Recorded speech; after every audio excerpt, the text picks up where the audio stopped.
left the temple, left Whitewater College, got a few more answers, and after Margot had some time to rest after her soul vial, or her soul well item going wrong, you got to head on down, deciding to visit Ripple Downs first and then move on to seeking out the Guild of Knowledge.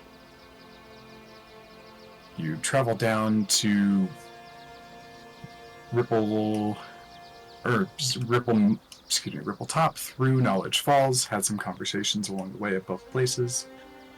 I believe we kind of left off with the group was getting some grub together, kind of in the middle of the market area.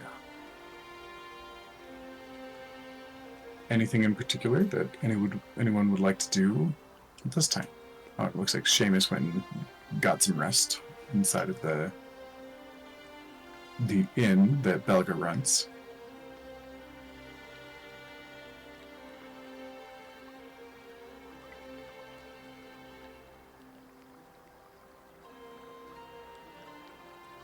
Okay. I think.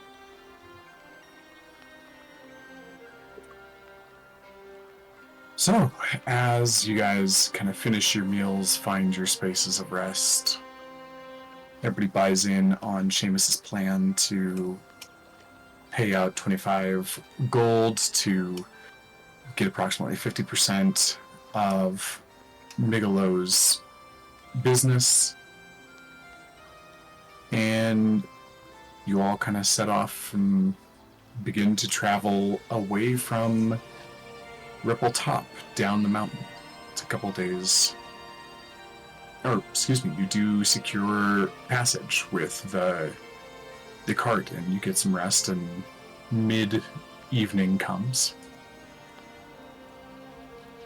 And as you do, you meet Migelo in the front of town. And he kind of gestures to the cart. It is full of goods. There's plenty of, like, crates and barrels and tarps, things that are all wrapped around the good to keep them from falling off of the wagon. It is a nice merchant's carriage with some filigree, bit of design to it, some lovely kind of artwork on the side depicting kind of a migration of beasts. And he introduces you to a kind of a silvery dwarvish man. He's got a little bit of like grayish white skin, dark hair with little silvery streaks running through it. And he says, "Oh, Seamus and group, this here's Sandu. Sandu is my gopher of sorts. He's the one that knows how to travel, knows the paths of the mountain, knows how to get there most effectively or safely, depending on what you need the most. But it's your role to protect him. He'll get you there, he just needs to do so in one piece." And Sandu reaches up a hand to whoever's close to him. He is a bit shorter, even for the dwarven stature. He says, "Hello, I'm pleased to meet you. Name's Sandu. And my life's work to get things from place to place." It's a pleasure to be working with you. Likewise. Migelo tells me that you're quite capable. Seems like some things, you've taken care of quite a lot up here in a short amount of time. Well, we've done what we can to help out. That's appreciated, I'm sure. Be bad for business, bad for my friends here if it all was burnt off the map. Glad it's not. I like where your head is at. Right. So, shall we? Easiest to get these folks to gather up and get their supplies ready is it's early night. They're mourning for those that don't follow the moon quite as frequently. Which means we'll be riding down the mountain in the dark. Has some advantages and disadvantages. One is it is a bit harder to see, but I'm used to it. I've got my abilities to see in the dark. Most people don't come out in the dark, so bandits are less of a problem. But some creatures become more active. Just, my least favorite of which is ghosties and spirit types. There. Those just give me the willies. Don't see too many of them on the mountain. Actually, I do not believe that those are fully creatures. Normally, spirits and ghosts do not fall under, creature, beast, monster, anything, something like that. Yeah, well, fair enough. What are you, some kind of monster zoologist? Oh no, I like beasts a lot, and while I do connect with spirits a lot, they are normally spirits and beasts, and if I am connecting with the spirits and I am connecting with the beasts, then I tend to start to learn what is a spirit and what is a beast, and the spirits are not beasts, though they can be a part of beasts sometimes. Did the rest of you follow that explanation? Dorothy here is quite an expert. He's quite an authority on these things. In fact, it'd probably be a good idea if he rides shotgun up front with you so he can tell you all about it and watch out, of course, for all of these poltergeists and such. That is a good idea, actually. I should be able to perhaps speak with a bird or two, see if maybe they would be willing to help us out. Maybe a bat. Help to keep an eye out for any form of little ghostly goose that decide to attack us.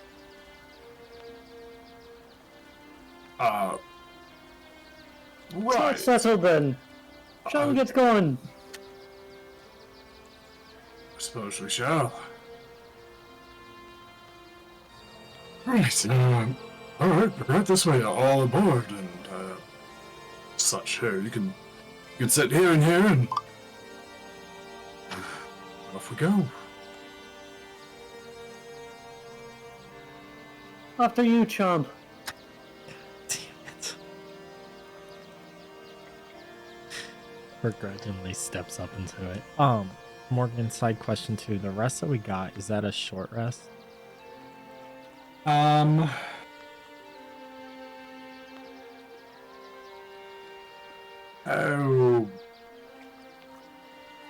No, you did get a full rest, between here and the evening. But I don't think you needed it. I think you guys have seen any combat or lost any health or anything since you were last, like, up in the temple and getting a real rest. Totally not down 2 key points because he was a dick to Dolphin. Oh, Has gotcha. been using all kinds of sorcery points and spells. Oh yeah. I need the long rest. Sure, yeah, there is a long rest available for you. Oh yeah, I forgot I was doing lay on hands too. I don't think I need a rest necessarily.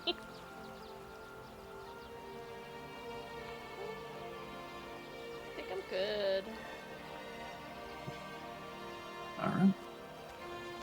So, as you kind of all climb aboard and head out into the forest, you are met with quite a cacophony of kind of like eerie nighttime sounds. The kind of hustle of the music and the town fades behind you. and instead it transitions into the flavor of the night forest. Things begin to become a little bit more cool, eerie, and the mountain, which you haven't really seen the road portion of the mountain in this form before. You've traveled, but mostly through day. And it's got kind of a vibe to it that just kind of keeps you on edge slightly. Is there anything that anyone would like to do straight off the bat?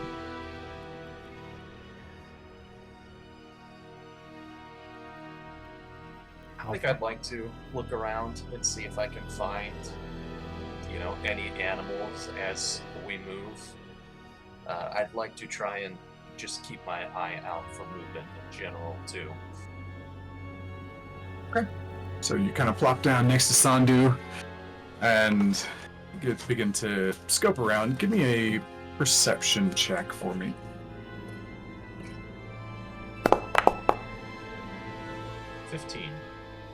15. Okay, yeah, it's... So far, things seem pretty mild. Things are kind of easier to deal with, probably as close to the town as you are, and then as things get further along, it may or may not become more difficult.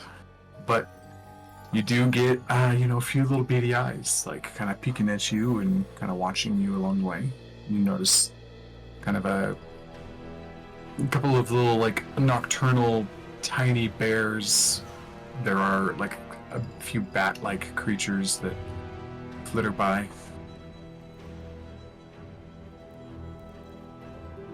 And he's Dolphin's in the front and we're in the back, correct? The rest of us. Yes. Can I do a perception check from the back of the wagon? If he's looking out to Sure. the front, see if there was anything he didn't see. I'll do guidance. You son. You gotta stop using guidance. I know. Every time you use guidance, it's like, nah, give him a low roll. Yeah, it's stupid.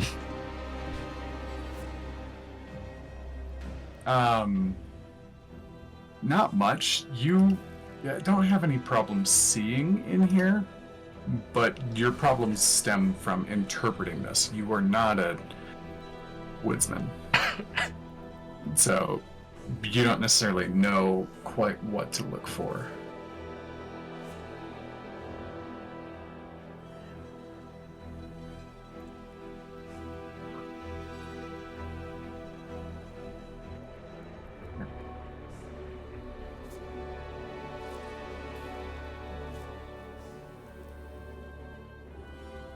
Okay.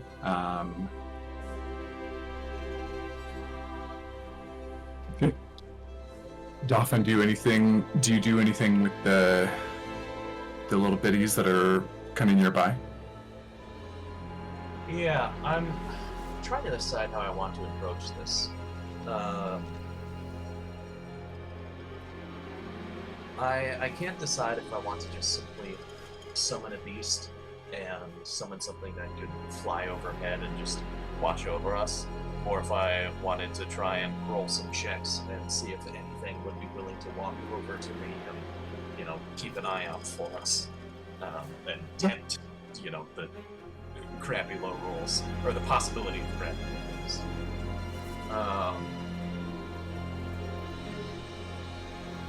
Well, I suppose what I'm going to do is I'm going to turn to the man at the front and I'm going to say, "Do not be alarmed. I am about to yell into the evening." And then I'm going to... Okay, are you quite sure that's necessary to keep a low profile? We are traveling on the road at nighttime. We are already making a lot of noise. Can you not see? All of these little creatures, all about. They are all looking at us. We are not supposed to be here. This is their time. This is their place. Right. Well, if you think it'll help, do what you must do, I suppose. Watch me bring the ambush on us quicker. Oh boy. Friends, my fellow creatures who are out in the night, I am looking for help. We are trying to provide safe passage down and through the roads. If anyone is willing to help us, perhaps to fly overhead or to walk along and see if there is any little things that might give us harm, I promise you, I will be able to feed you for a full day with one single berry.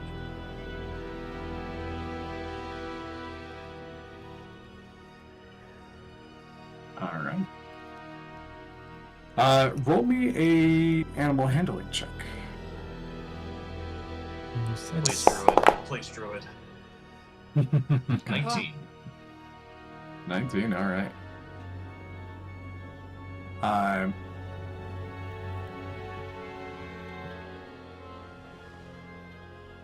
Okay. As you do, there's kind of a fluttering sound. And landing like on the armrest right in front of you is this like almost owl shape. It's like somehow a cross between an owl and like a mockingbird. But with like a little bit of longer beak, kind of rounded body. And there's like, it's almost full black, but there are an occasional like bright shiny silver or like a midnight blue feather that come through it. Just kind of looks at you. What is it that you want? Just an eye? I'm very curious if you would fly above us and keep an eye out for anything that seems to be lurking in bushes to attack. I can do that. Oh, Can I have the bear? of course. I will go ahead and cast Good Bear. Excellent. Can I have another? Of course. I'm going to. Let me get like 4 or something. Something like that. You get 10. gosh, I was 10. Oh yeah, up to 10 berries. Very well. I will hand him, or I will hand it 1 berry. As it asks for another, I will hand it another. My, you are quite hungry. It is very surprising. Be very careful. Eating too many of these will make your tummy very upset. It's not for me. And it like grabs the extra berry and like flies off. And like disappears into the forest for a moment. That bird ain't doing shit for us. He just stole from you. And it's about 10 minutes later that it flies back to you. Alright. I'll be up above. Shout if you need. I'll do the same. I'm going to go ahead and turn to the driver next to me, and I'm going to say, have you eaten a meal yet today? Had a bit of biscuits and fruit spread. Well, if you're hungry, I happen to have a few left. Surprisingly, I was expecting the creature to have all of it, but he did not want it all. Would you like a berry? Certainly. But why not? I'll hand him one of the good berries. I'll Okay. eat one myself. That leaves 6 left. What I'm going to do is I'm going to throw 3 into the woods on the left side and 3 into the woods on the other side. Okay. Hopefully something gets it. Even if it's just like a little worm or insect or something. Okay. And is anybody else doing things as you guys are going along here? Questioning how I got here. Lifetime bad choices. No, I think, especially based off of that shitty perception roll, I think Dro is just busy carving into a piece of wood. I will message you, Morgan, what he is carving. Okay, sounds good there.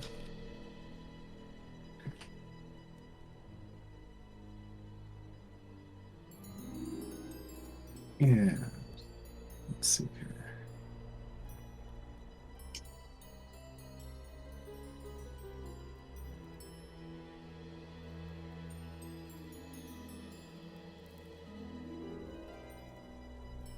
This up.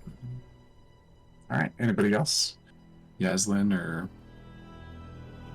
Seamus?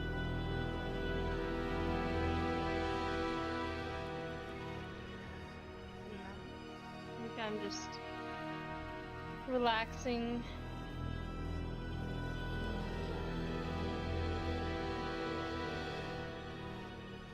Seamus would probably either have out a book or his black notebook and would be just like reading over his notes. Carriage isn't a good place to take notes. It would only be a good place to read notes. Okay.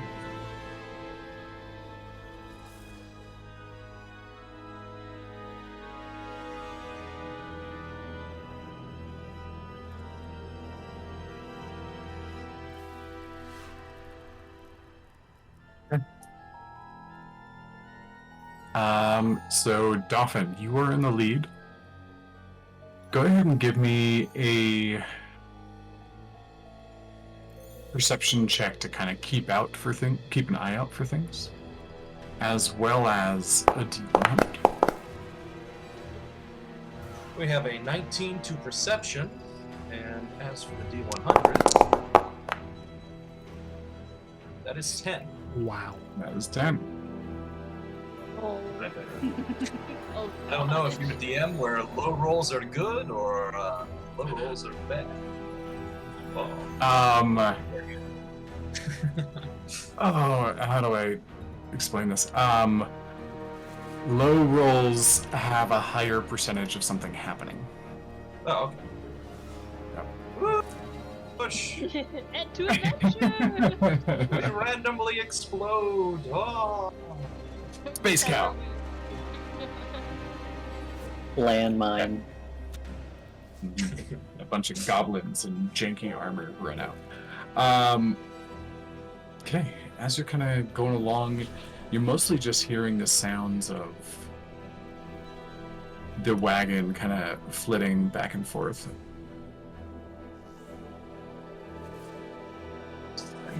Sorry.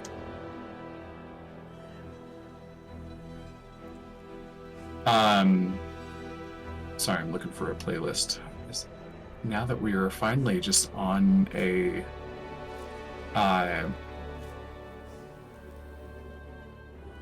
wagon, I actually have a playlist for this that I've never gotten to use before. Just have to find it. I don't Okay. see a map also. I don't know if others do or an image. Oh. Now? Yes, now. Ooh. That's nice. Ooh, oh! Oh, okay. Sorry about that. Yeah, so you guys are just kind of going along. The first hour or so is just a little bit mind-numbing with just rickety back and forth, nothing really happens. And as you are kind of just driven into a monotony, there is a... There we go, that's what I'm looking for. I have never imported this playlist that I thought I had, so that's why I can't find it. You begin to kind of lose a little bit of... Well, actually, everybody give me a wisdom saving throw. Just to kind of like What? stay focused in the rather than like spacing out. Oh my god. 22. Joe is. Wait, I'm pretty sure I have. I do. I feel like I need to You use have a what? inspiration. An inspiration to stay focused. No, you know what? I don't know. I think that's fair for Joe. Right now. Yeah. He's whittling. Mhm. Okay. Do I see him whittling? Yeah. Might gently nudge him. What are you making? I'll show you when it's finished. And he like a child, like kind of tucks it away.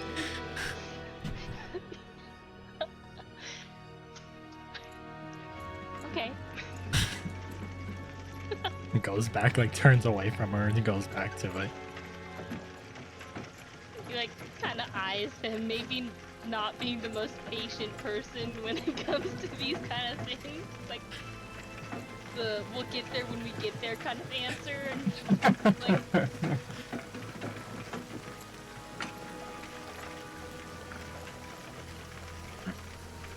Okay, so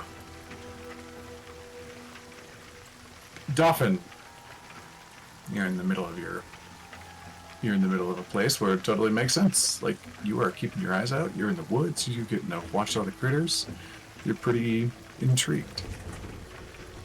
Dro, you're spacing out. This has been a lot. You're finally having some relative quiet time to think of things. Yaslin, your senses are just kind of keeping things sharp, and you're able to continue going. And Seamus, what's kind of preoccupying your mind? I am scheming about my business plans and how to expand the operations on the new shipping business that we have. Specifically, I am thinking of ways to get arms, not only because like the water school up here and the people, just fought a fire battle. And it makes sense to try to bring arms up here, but our group also seems to just kind of struggle keeping arms. Like, we look for weapons, it seems like, often, so an arms dealer or like getting into business in the arms dealing sounds like probably something smart to Seamus right now, so that's what he's thinking about trying to send back on the next shipment. Okay. Along Sounds good. with like, my crumpets or whatever from the cafe. Indeed. As you're going along, kind of going across the river, kind of switchbacking back and forth, and there's some like built-in little trails and natural bridges that kind of cross back and over the river. There's a part of this that kind of starts to feel familiar. I mean, you've been up this road before, but there's a general sense of deja vu, almost. Like that sort of ethereal strangeness that happens when you're like, wait, something's off. It's almost like your brain is trying to process something beyond what it can sense.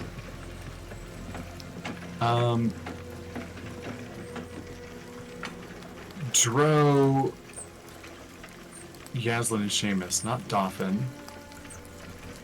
And I'll leave out Leo since we don't have him today. Give me an intelligence check to see if you remember this feeling.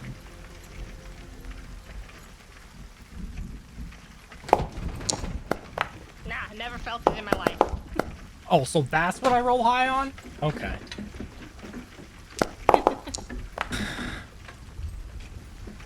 Okay, now Shane is just copying.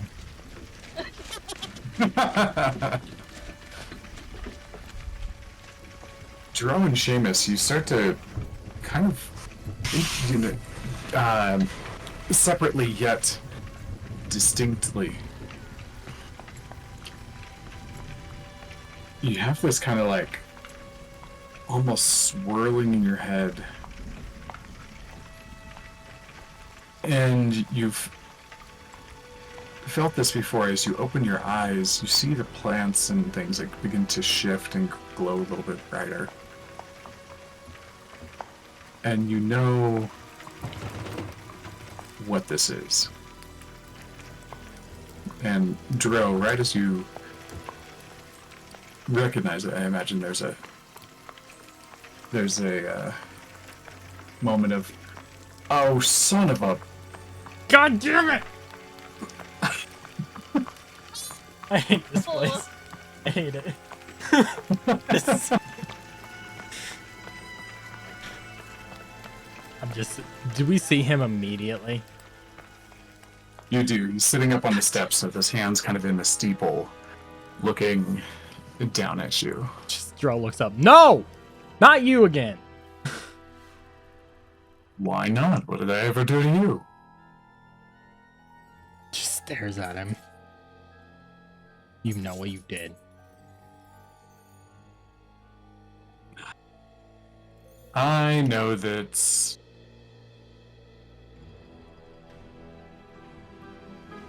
I probably left you with more questions than answers last time. You think? Is that what you're referring to? He just kind of looks around the books. I know. Find the answers somewhere. Yeah. What do you want? So, Dolphin, suddenly, like, you are no longer on the carriage. You have been transported to an entirely new place that is unfamiliar. I'd like to roll an Arcana check to see if there was magic involved with this teleportation. Please do.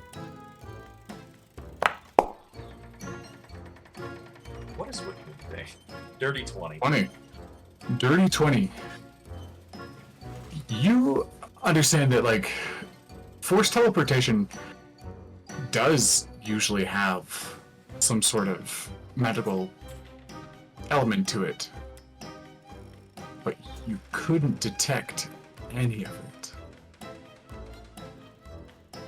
So if there is magical something involved in this, it's a little beyond your ability to comprehend. We're in a library. You are in a library. It's a library that kind of like magically shifts its bookcases and bookshelves. Things kind of twist and turn. There are different branches of the trees that are intergrown between the bookshelves. Reach out, grab a book, move it over, and place it into someplace else where books slide to allow it to settle. There are other books that just simply fly off the shelf, open up, flip to a certain page, and drift off to a different space. There's also bubbles in here of varying colors that kind of drift up and through the book's stairs and ceiling. And the whole thing just kind of has this very bizarre feeling to it. Dolphin is going to go ahead and say, hey, this is not normal. This does not appear magical, so I imagine it is divine in some way. And you seem to know each other. However, you had brought me to a library. And he's going to walk off towards the books in search of a specific type of book. What are you looking for?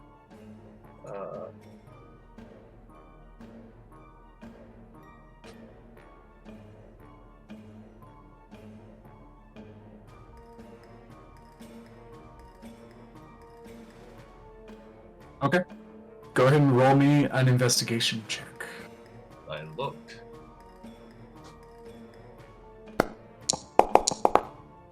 Womp womp. Okay. 6 and Eh, the man You up know at the what? top just kind of watches you go and starts looking at things. Says, the more specific your question, the more likely you are to find your answer. And I must ask this question aloud, or may I just simply think it? Thinking it should do. Ah, very well. And I'm going to concentrate very hard on the specific thing that I'm looking for. Okay. And what is your new thought? And feel free to type that. And often what you see is kind of a man in a suit kind of standing up at the top, and he has kind of like this light glow coming from behind him. He's got kind of exhaustion sunken eyes, just kind of wavy hair, decent beard, and looks to be a little bit emaciated and kind of overall tired looking underneath the suit, which helps him look not so tired. And he kind of looks at the rest of you and says, factually, I know what he's like, but seeing it in person is a little bit interesting.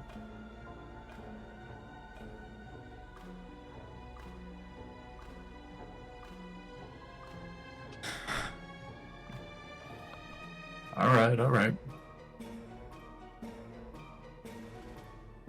I brought you back to say well done.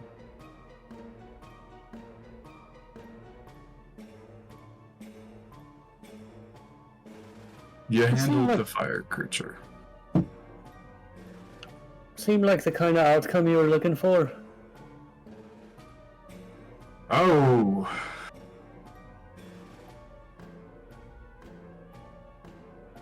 The predicting things is not exactly my primary skill set.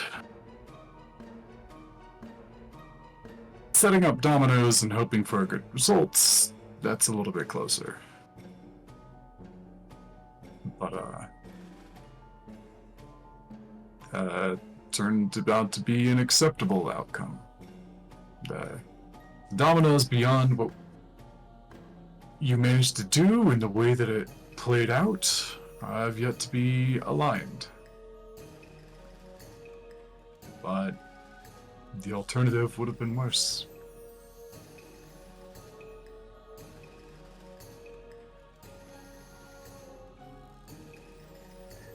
Vanilla chai with a shot of Bailey's, if you please. Not a problem. And he kind of raises his hand, and the platform raises up out of the wood, and your drink kind of manifests in front of you. Anyone else for a drink? Dolphin. Can make any beverage you like. Drinking. I suppose I shall have a very nice glass of cool water. Unsalted, of course. Unsalted. Not a problem. We can do that. And kind of it appears kind of like in front of you and just waits for you to take it. This is helpful. They'll take it, drink, and continue looking. Okay.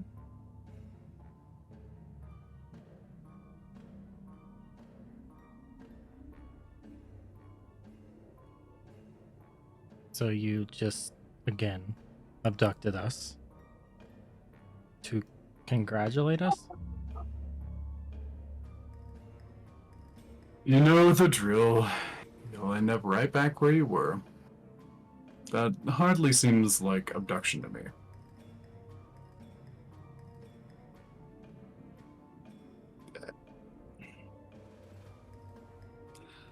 The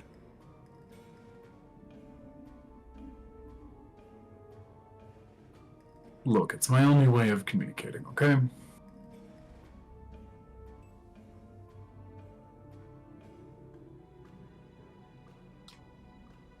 Is there something else you wanted to tell us? Or do we have to play your game of try to find the answer yourself? Because I'm not real good at that. That's not my game. It's the game of the world. It's what allows clever thinking to thrive.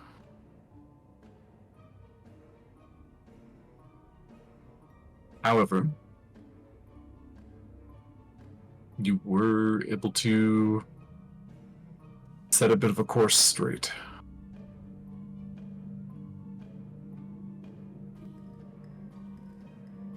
So, I will do what I can to answer a question if you have one.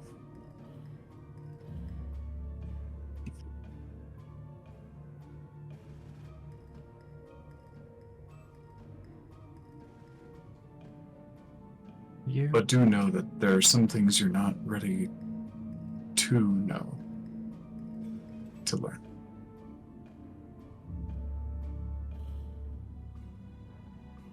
Okay. Well, I've got one. And I would imagine you knew that I didn't travel alone, even before I traveled with Yaslin here. Indeed. So you know that individual, correct? Or at least of him. I know you both. What is he?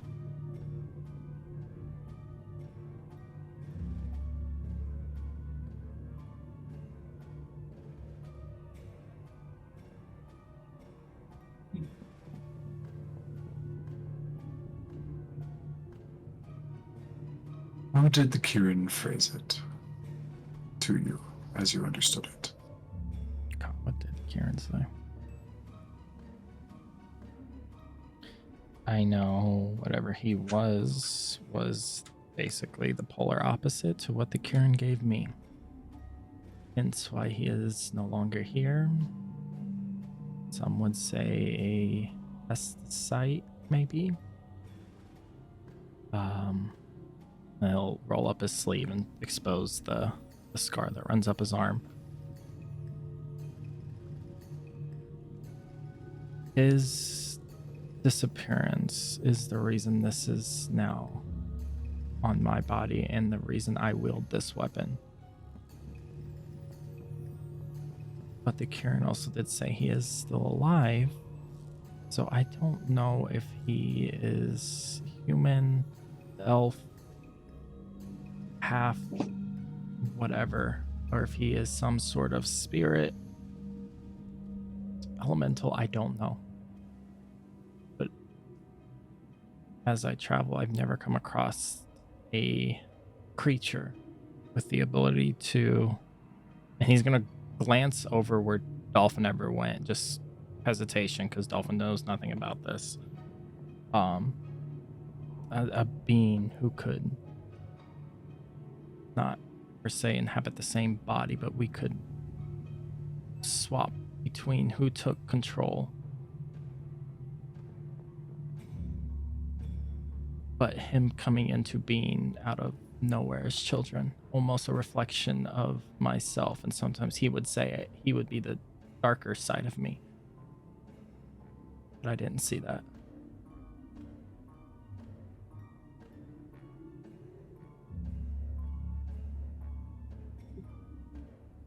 Well,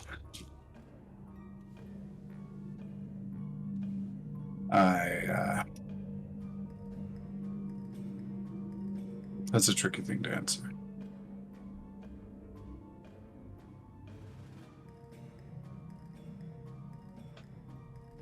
what he is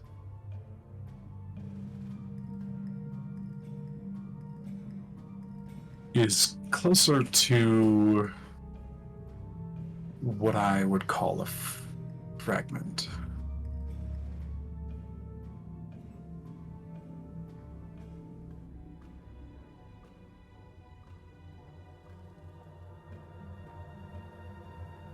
A fragment of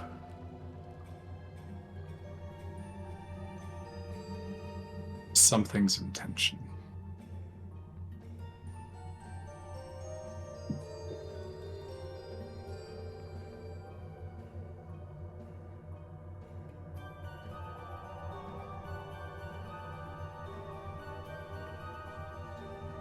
Before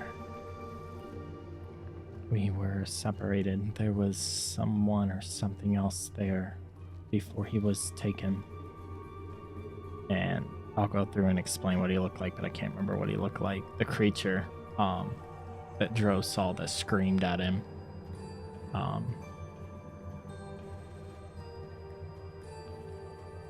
That was...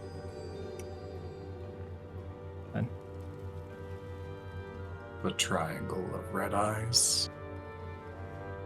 Yep. Right.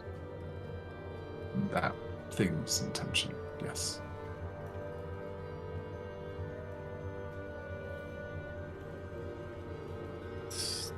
So if I'm getting this right, you're saying he was a fragment of that. In a way, yes. Why connect us?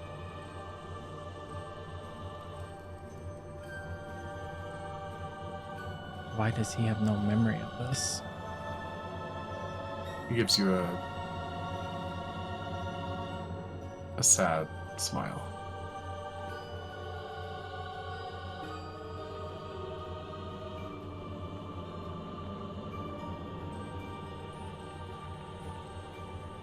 To be honest, I don't think you're ready to hear that why. I could tell you. But I don't believe you are strong enough in the heart to hear it.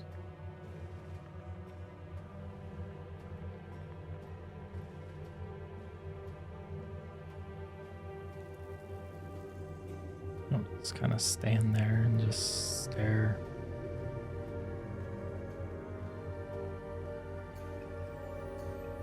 He didn't choose to leave, did he? It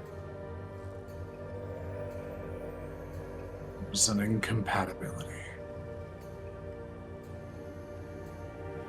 So, no, he didn't choose it. No. He'll kind of relax his shoulders for a second after hearing that. Okay. Honestly, that's more answers I've gotten about this whole shitty situation than I have in a while. Even at the numerous libraries we've been to. So, thank you. Some things are not yet documented because they happen to be unique or close to it. It's funny. I hear that word a lot, but more of a insult than what I'm imagining you using it as. The way that I see it is simply fact. Neither good nor bad associated with it. With him saying that in particular, Dauphin is going to stop his search and finally turn his attention, just kind of barely listening out of the corner of his mind. He's just going to cock his head and look at the man on the stairs.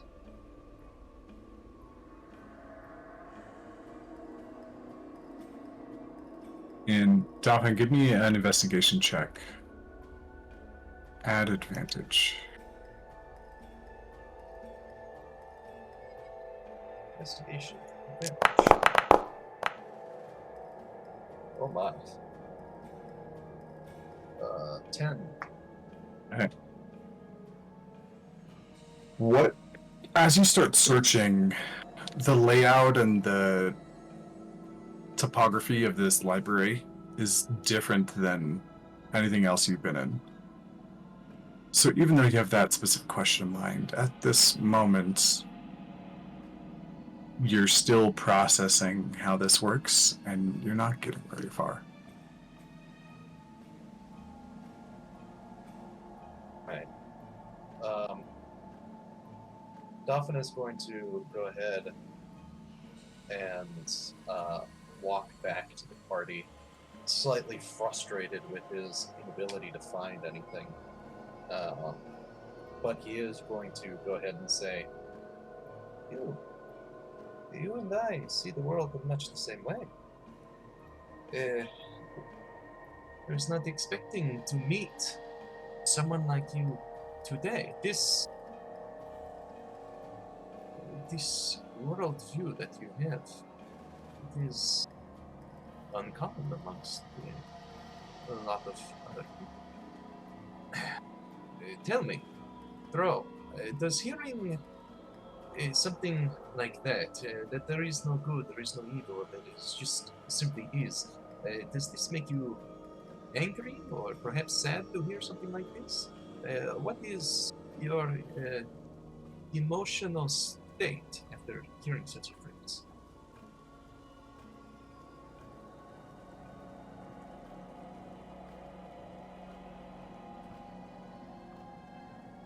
Honestly, I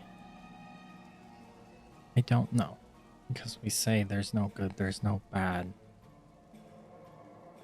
And honestly, I try to look at the bright side of things for the most part. Especially with the past I've been through. But I don't know if I fully believe that there is no good nor bad. It may be interpreted differently depending on the person, depending on their actions. Let's say two individuals see a situation, one leaning more towards conversation, talking out, while the other decided to just beat it into them. That situation, people could view the fighting as good and the situation or the fighting as bad. It was unnecessary. So, and look back up the librarian. This no good, no evil really seems far-fetched. Allow me to elaborate.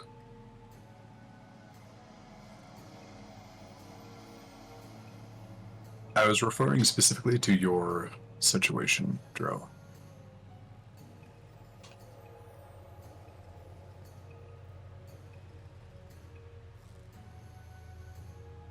I suppose that has not yet been fully decided whether it is good or evil.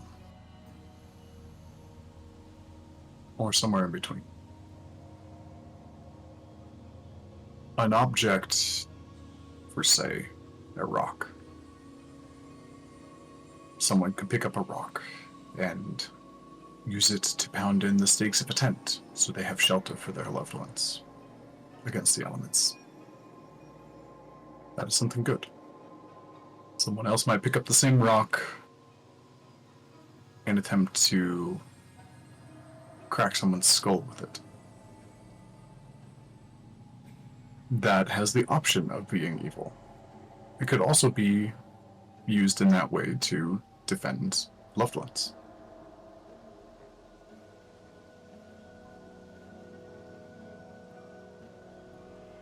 What your situation was not definitively either yet.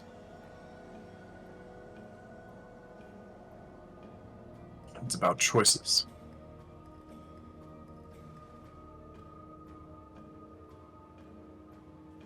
And often the way that I look at the world, it's not quite so perfect gray as you may have described. I know that evil exists here. I have touched it, and it has touched me. It is why I do what I do. And tell me, librarian, what is it that you do? Your purpose? You may call me Glider. Oh no.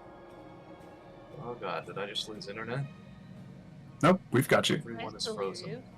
Oh, you're frozen. Your audio's coming in through fine. Oh boy. Oh boy. All right, we'll backtrack on this part of the conversation in a moment if we get him back. Oh, Hello? now you're moving. Oh, Can you okay, hear us? Good. Yes. Okay, cool. I got a little bit worried for a second there. All Been good. doing that all day. Technical difficulties, folks. So he says, you may call me Glider.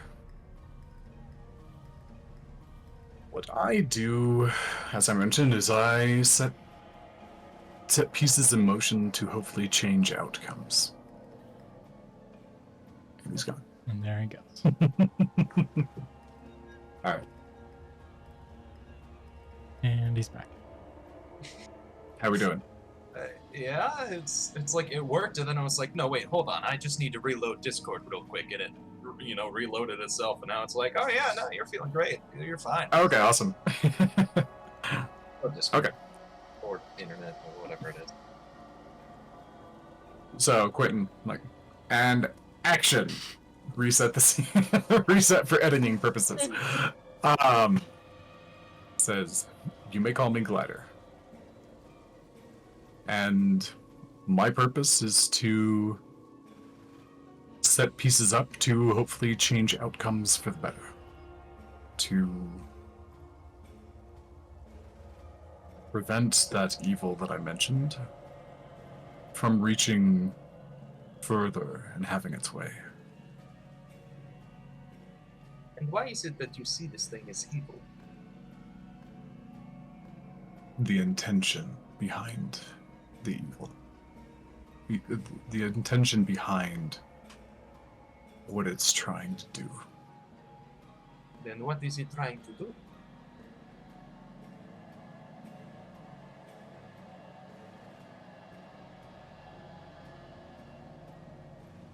Are you sure you want to hear the answer? Yeah, of course. I do not believe that there is good. I do not believe that there is evil. I believe that it is simply there is quite a misunderstanding that everyone can look at the world from their point of view and then point their fingers and say good and evil.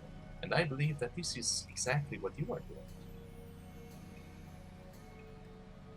You're quite right that I am judging.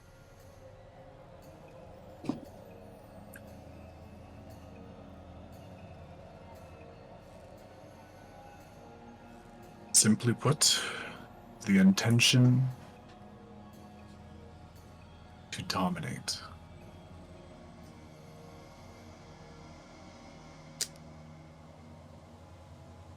Everything.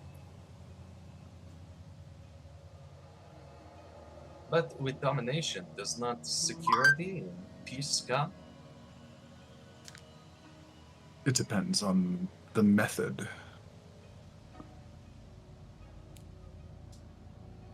There are those who conquer lands and fold the conquered into their bosom, make them part of their greater whole. I was gonna glance at Margot when he says that. Yes, her empire is an example of that.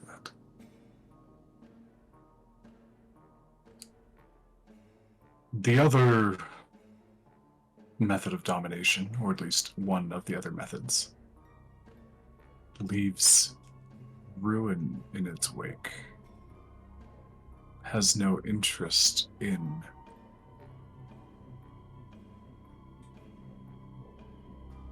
giving quarter to the survivors. But even a forest fire that burns and destroys everything leaves behind fertile soil, leaves behind the ability for plants to grow, for life to continue. And that inherently, I suppose, might end up being good. Complete destruction still leaves behind something. It always does. You are correct. Don't But the remains after the destruction are questionable. Imagine instead of a forest fire,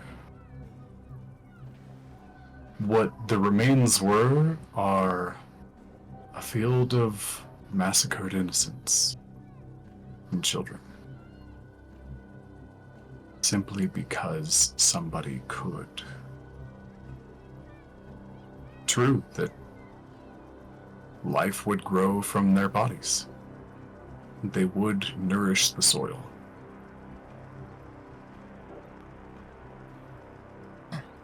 But it seems wasteful. And so, you try to set in motion the ability to stop complete and utter destruction. But is there anything else you do? Or is this simply your only goal? You are using the people that are around you to complete your own task. Would that not also be something along the lines of perhaps what your enemy is doing? They are destroying the landscape. They do not care what they use to fuel their power, and instead it is all that leading to the defeat of you.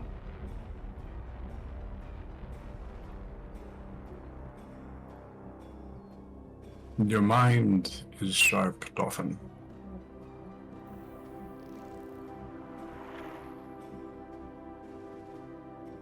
And gonna give a quick timeout pause here. So, Margot, Kiki, hi. Hi, sorry, I'm here. You're good. Thanks for the heads up that you were gonna, thanks for the heads up that you were gonna be late. You guys traveled a bit on the wagon. Dolphin got a bird friend to keep eyes for you, and then suddenly you guys were all kind of transported into this library space. It is ethereal. There are like moving plants. The books seem to move on their own. There are little bubbles that have objects and tiny creatures in them and such that float around. And then there's this guy who introduced himself as Glider. Kind of a sickly, exhausted looking dude in a suit. Who Dro, Leo, Yaslin, and Seamus seemed to know. And all of a sudden, like, you were on the wagon, and then, like, poof, you were here. And in thanks for dealing with the fire creature, he offered to answer a couple of questions. And it has now turned into a theological debate about good and evil.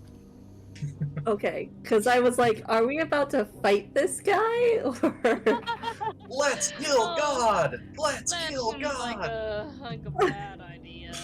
Okay. Yeah.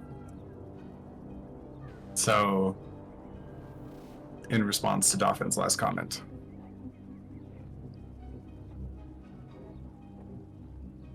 we use the tools that we are given to achieve a purpose. I do manipulate those that I work with. You lot are no different. However, speaking to just about anybody in a conversation, there's a level of manipulation. You, Dolphin, have already begun to try and manipulate me in this library to get information that you are seeking. The word manipulation has generally a very negative context. But it is simply an attempt to change things towards your whim. Many take it too far. I hope that in my transparency about what I'm trying to get you to do, it lessens the negative context in this conversation. Ultimately, it seems as though there is you and there is your opponent. The two powerful beings. And at the end of the day, it does not matter to me who wins. I am far more interested in the information that you're able to provide. And seeing as though you're the only person who is, of the two of you, who's reached out and provided a large place like this full of, I would assume, many secrets. I would be far more interested in allowing your manipulation of me and whatever this little battle is that is happening. If you give me access to information, perhaps freely or perhaps in exchange. I know that many people like to trade various things. And, well, with so much knowledge at your disposal, you should give it to the people. It should be distributed amongst many people, so that way they are able to accurately improve their lives and perhaps defend against this evil that you are afraid of. I agree. As I mentioned with Dro, some answers are not ready to be given. But why is it your choice? It's not. Dro could ask me for the answer that I have denied him today. But as I mentioned, I do not believe he is ready to hear it. It is his choice. I expect he will discover it when he's ready. But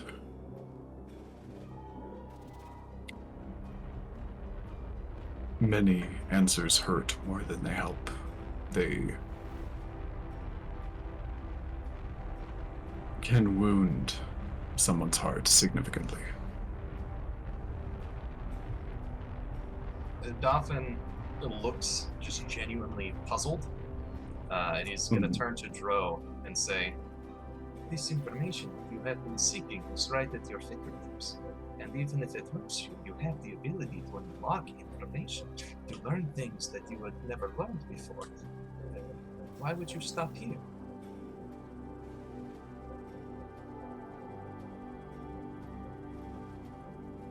I think when Dolphin looked over, he noticed Dro has been staring at him that whole conversation with this look of confusion. Not like it was in the library when Dolphin was going on and on about something, more of just like he doesn't understand Dolphin's take on this. I told you I traveled for an answer. One particular answer, and lately there has been more questions that's come up. For example, the one individual that I was talking about just recently. But I guess there is a part of me that is afraid once I get this answer, I won't have a cause. I won't have a reason to be doing what I am doing. And that terrifies me. But to your question, I have a question for you. You say you don't believe in good or bad, correct? Yes. So let's set up a scene here, right? Let's say there's an individual, a woman. Sweetest individual you'd ever meet, wouldn't hurt her to fly, cares for everybody, cares for children, animals, strangers, misfits, parasites.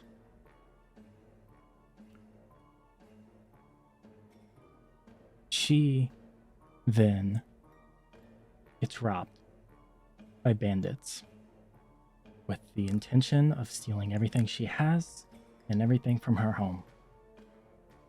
In any way possible, if that means killing So tell me how that isn't evil. Something, some action that resulted in her death from individuals that could care less about her, of an individual who has the biggest and purest heart you would ever meet. How is that not evil? And you'll notice he is gripping the sword that is on his side. I think it is quite simple. You see, everything is trying to live. Is trying to continue forward. Everything on this planet is doing what it can to make it to another day. And that is one of the understandings that everyone seems to have on this planet, from the small worm to the bird. In this case, I can only imagine that bandits perhaps do this because they have no other job. Perhaps they had bad childhoods that led to them being completely unable to feel human emotion. Perhaps it is a bad day and they simply needed the gold to be able to pay off debtors that were going to do worse things to them.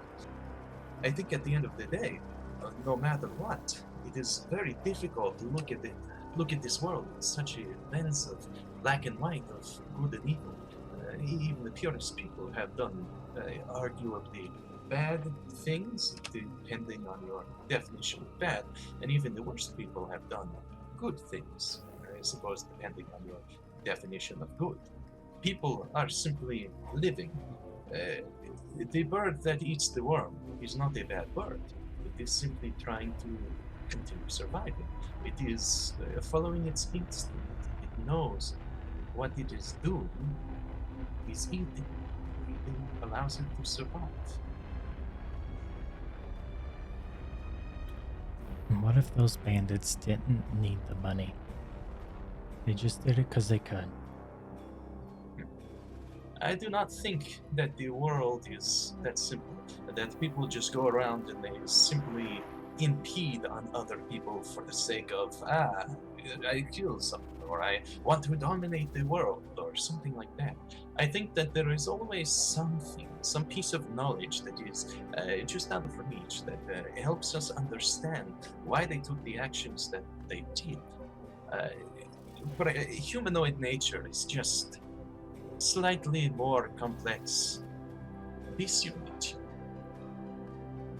I mean, a worm in and of itself is not evil or bad, and it might do something good for its whole entire life, but it is still going to be eaten by the bird. Even if this worm has not been a parasite and sucked blood from other people, even if it has not, perhaps eaten small insects or destroyed little pieces of dirt to cause the foundation of a building to collapse, that would have to be a lot of dirt, but I suppose it would be possible.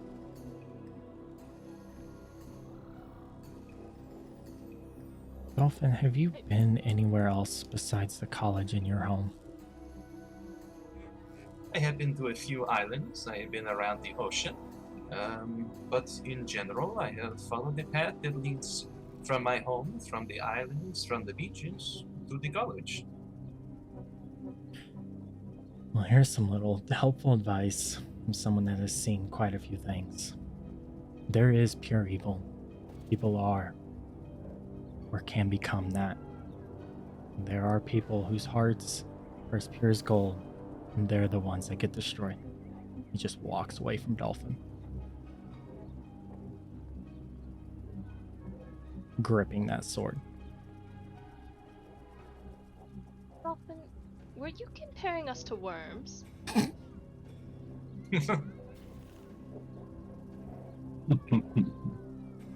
I think that every form of humanoid has some quality to every form of animal, even if it is a worm or a mammoth. I'd much rather think of myself as something a little more majestic than a worm, thank you. Then perhaps you are a unicorn. Not again. Oh no, is there something that happened with unicorns?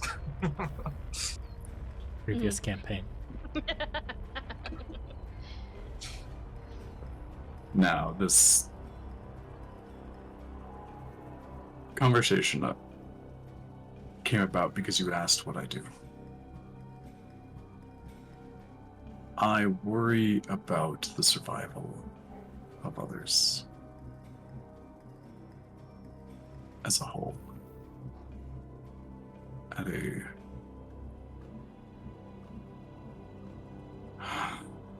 not of a nation, not of a race, not of a species, country, continent. I worry about this world entirely, and many more worlds. I see a great threat to the continued existence of them all. So I try to stop that threat so as many as possible can continue their urge for survival in the ways that they are capable of. A worm is fairly powerless against a bird. But a worm is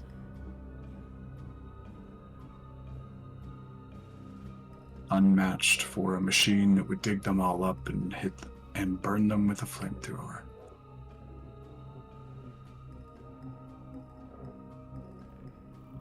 A final question for you.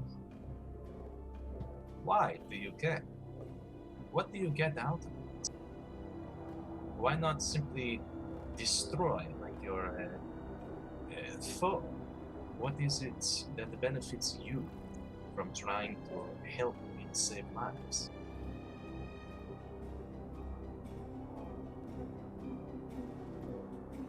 Makes it very...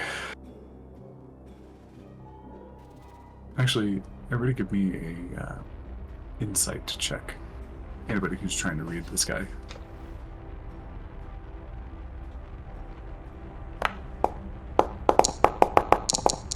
God damn. Oh, nope. No. She's still kind of caught up on being compared to Anybody that got above a 10, it's easy to tell. He gives a very tired sigh. It's not a matter of what do I get out of it. It's a matter of I am able to do something about it. So I feel the call of responsibility to do so. At great personal cost.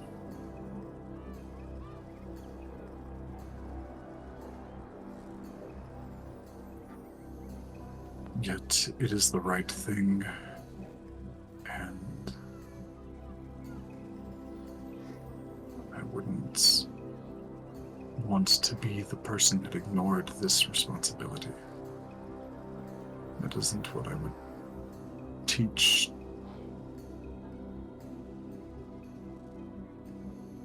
those that put their faith in me.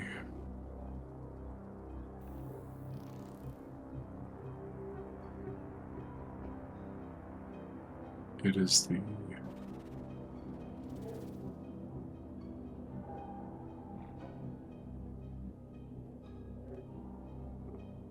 the burden of leadership at the highest order.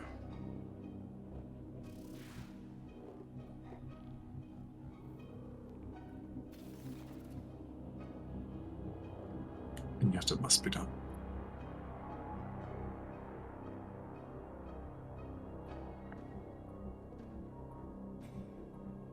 I think I somewhat understand what you mean. A job no one else can do. You say that last bit again?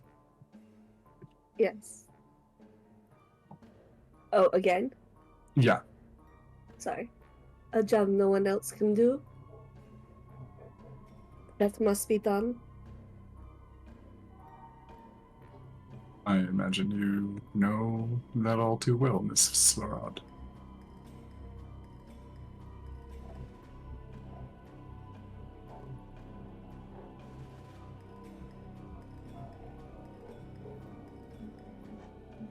You are correct, Dolphin.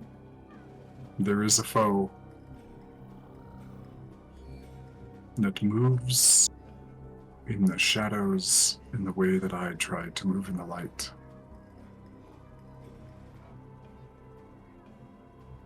I play the most complex game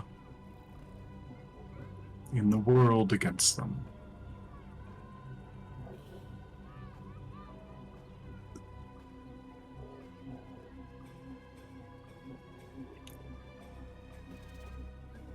And let me see here. There's Margot, Dro, Dolphin. Give me another insight check.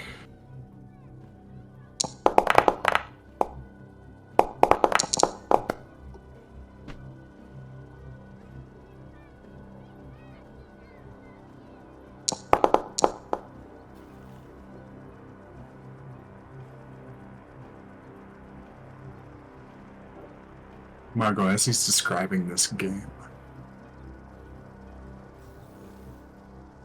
you can tell that there's something more that he's not saying, but it's almost like he wants to.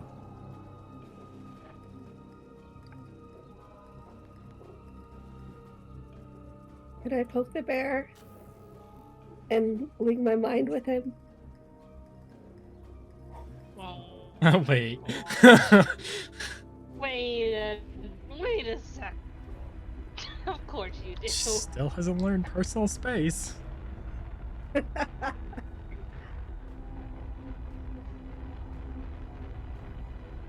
Are you going for a mind link? I think, yeah, she's gonna look at him first and try to, like, catch his eyes and just, like, give him a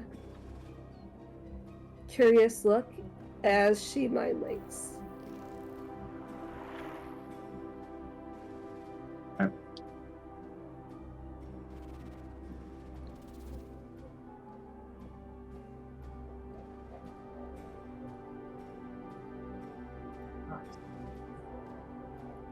Give me a wisdom saving throw. Love that for me. Hold on. Don't. It's almost as terrifying as when he tells me to roll charisma saving throws, you know? Mm-hmm.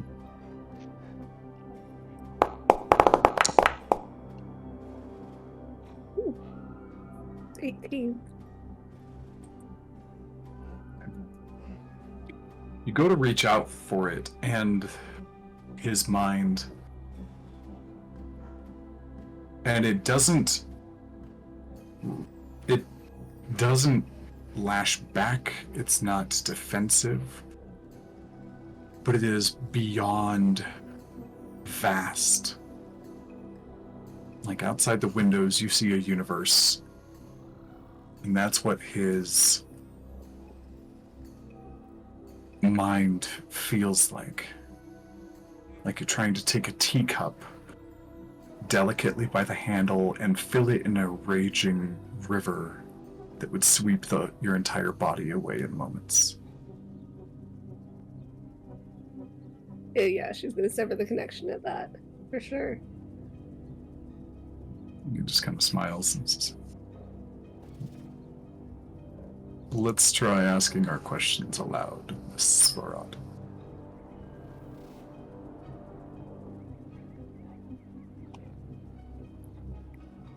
I feel there's more to the story than you're telling us. More You are wish to correct. say. You are correct.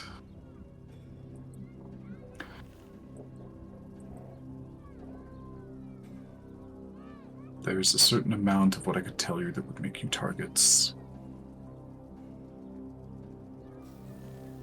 Are we not already targets of several different organizations? You are. You all have quite the aptitude for getting yourselves into a mess. My foe looks like all of them. Makes all of them look like children playing in the mud.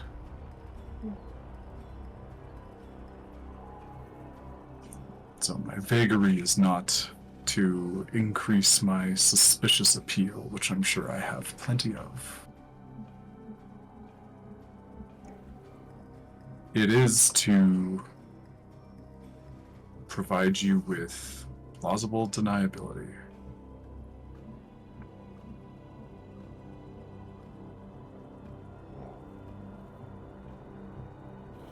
I do intend to tell you as much as I can over time.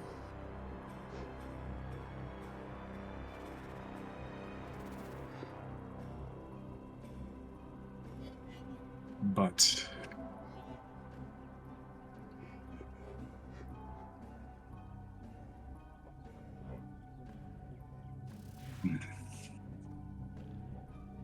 so I suppose it's up to you. Same as Dro, I gave him a choice of what he wanted to hear.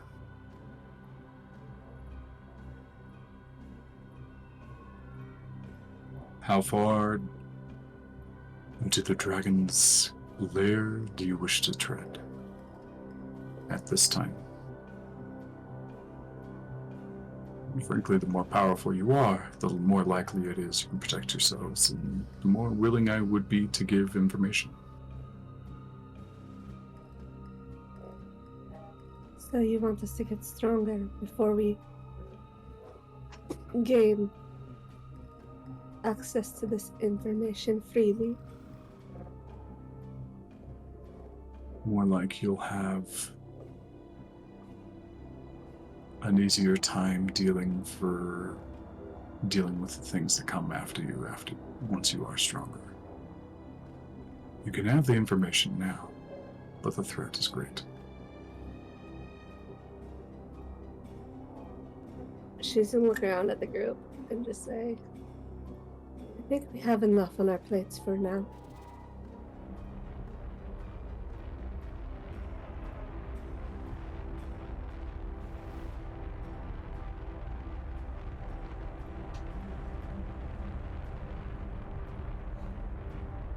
Dro's walking around the library looking for something. Oh, this is going.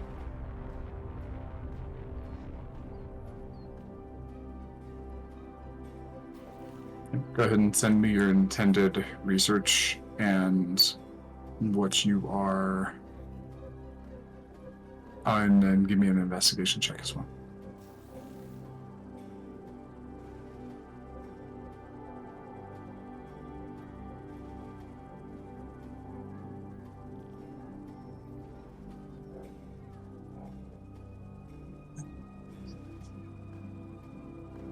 Yes, then, Seamus, what do you think?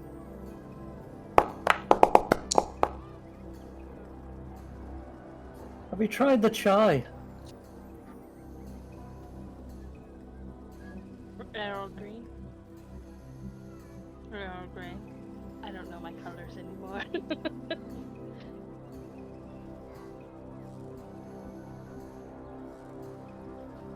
It makes an incredible chai. I do have access to vast amounts of knowledge, including the best recipes. Seamus, you've done quite a bit since I last saw you.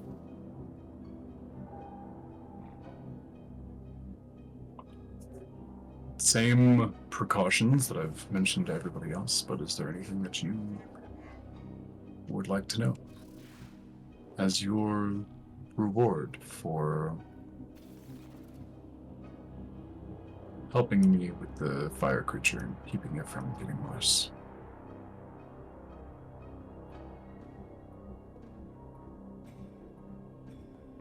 I suppose I've got my questions. I always am concerned about the price, but it seems it's maybe already paid here.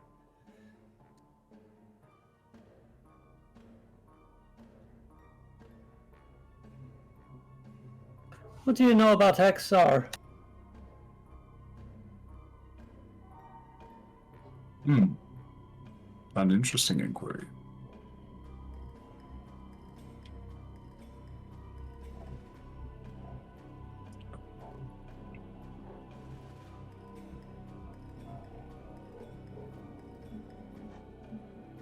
My knowledge works best with specificity. Exar has quite a bit of lore and legend surrounding him.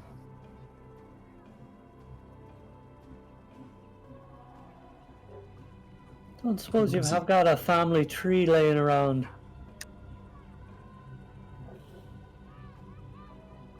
Now that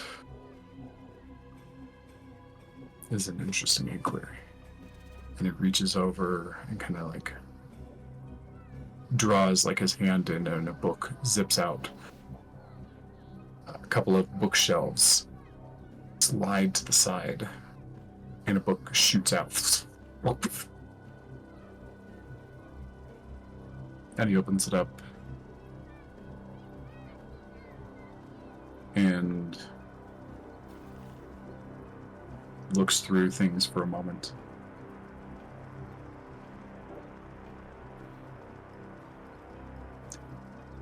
Am I correct in assuming you are curious about your lineage?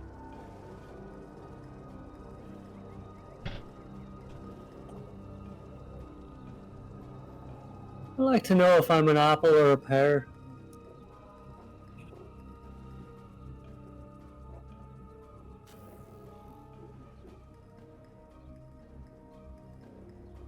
And what if I were to tell you you were both?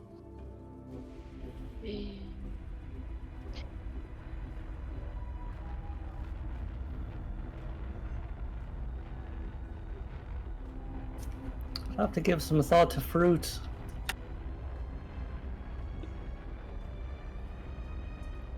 Also, kind of flips the book back open. Interesting. Closes it.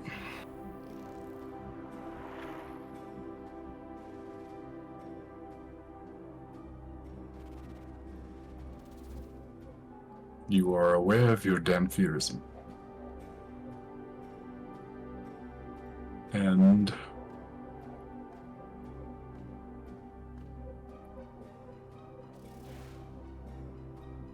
it is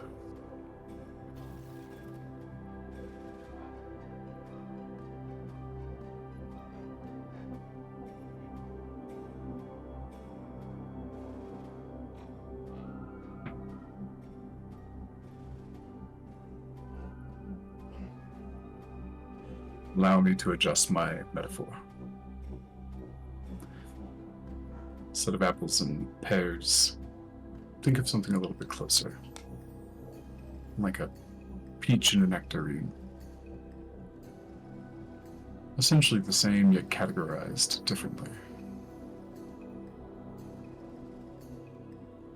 Because of subtle, yet important differences.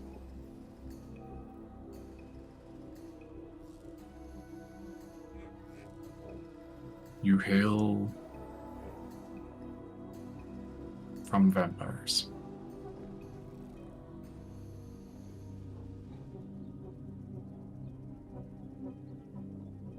Exar is in your line.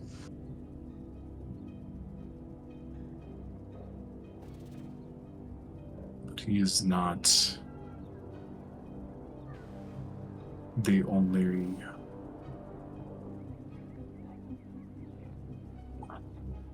ancestor of significance.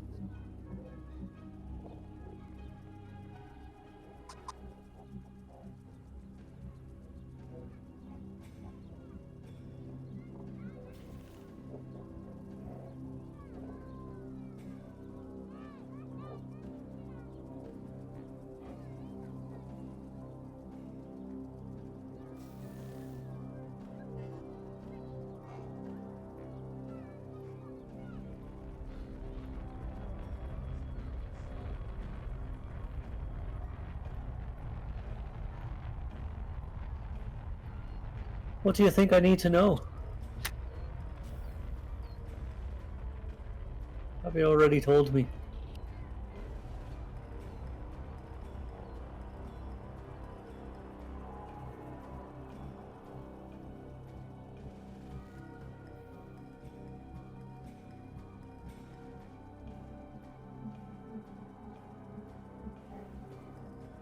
think there are those in your line that are interested in you just as much as you are in meeting them.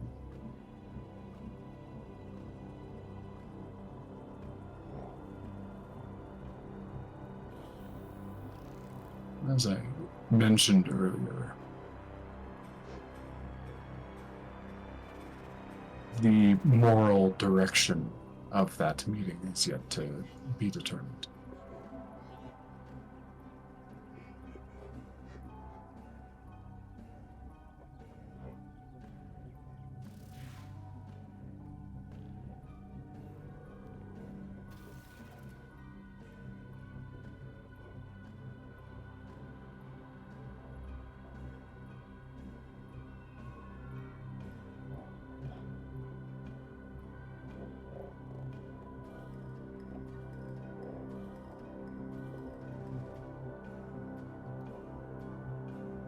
Yasla,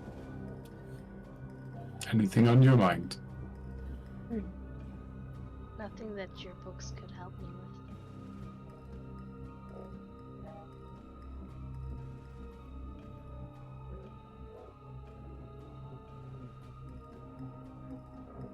Although, how up to date are you on the happenings of this world? Immensely.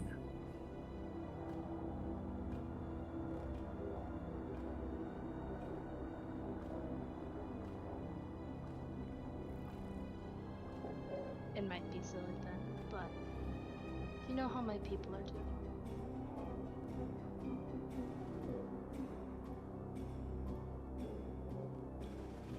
Reaches behind him and pulls a book out of like a couple of like crevices in between like tree roots. Flips it open.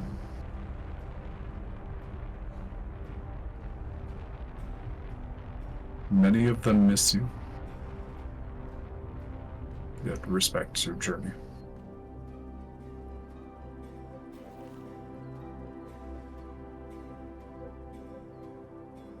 For the most part, they are safe.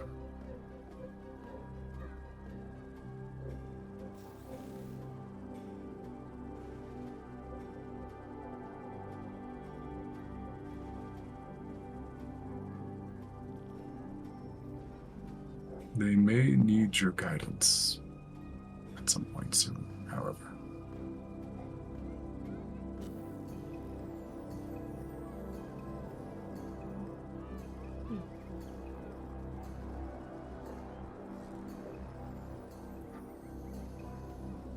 Whether or not you feel it yet,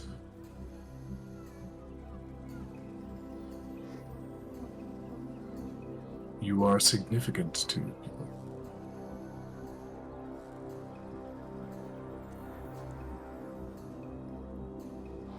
And in an offer of transparency, as I mentioned before.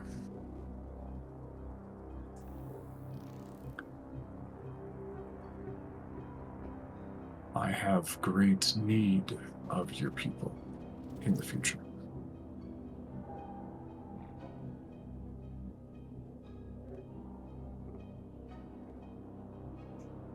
I suppose what exactly for you will keep hidden.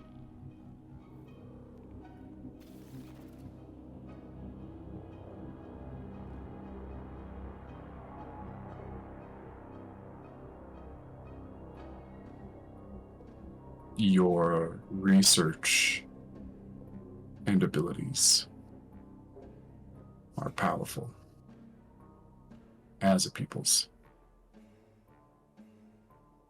And they will be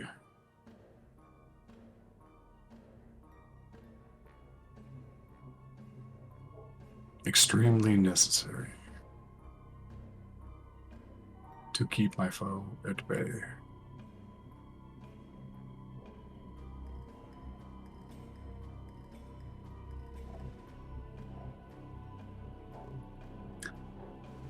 You are, of course, welcome to tell them about my manipulations when you see them. However, I expect that they would quickly arrive to the same conclusion of threat as I have, and would join the fray regardless.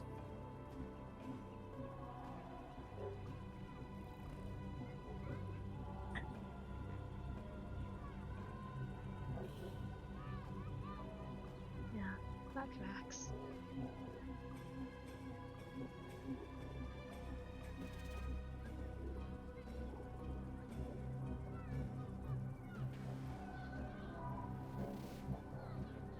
There is reason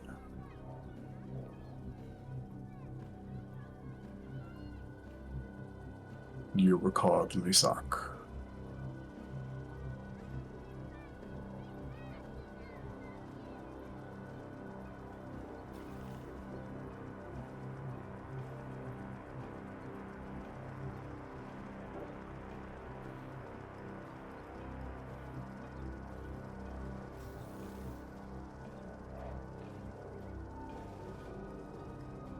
That wasn't my doing, but I can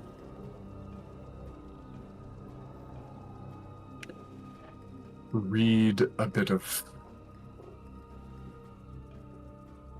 Fate's dice.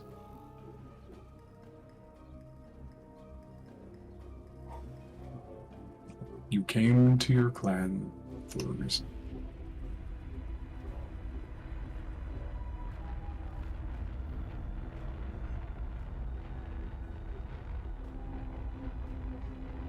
Would you tell me that reason?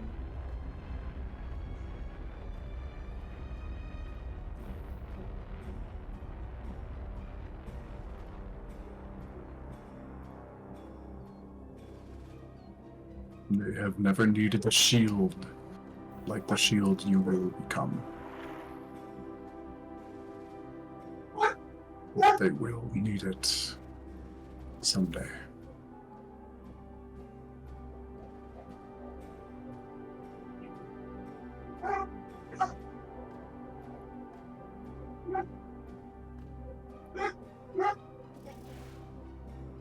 There is an antithesis.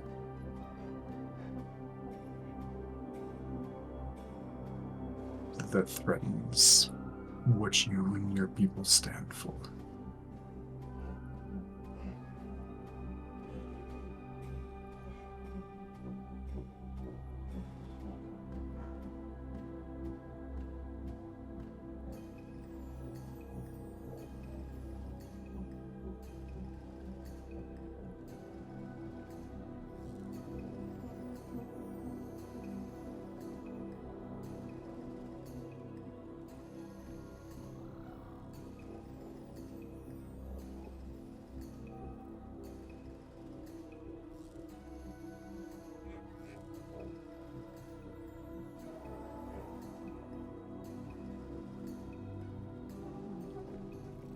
Well, that is my fate. If you choose it. Do you think one can escape one's fate so easily? If they do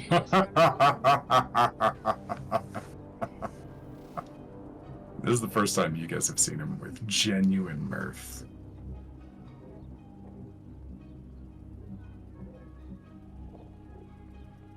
I am living proof that fate is a powerful conductor.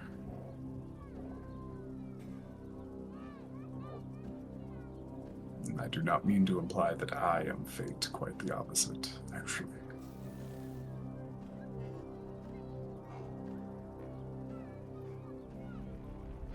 I think one can read fate's lead and add their own style.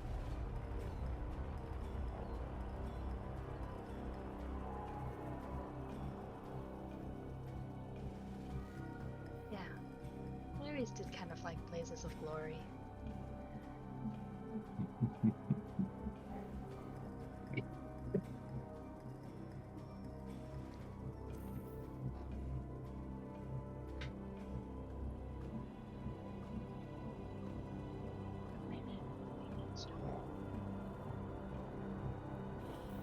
on my desk.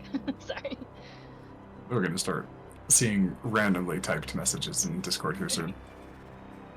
Oh, it's happened before, and everyone's like, "Oh, did you get possessed?" And I'm like, "No, not yet."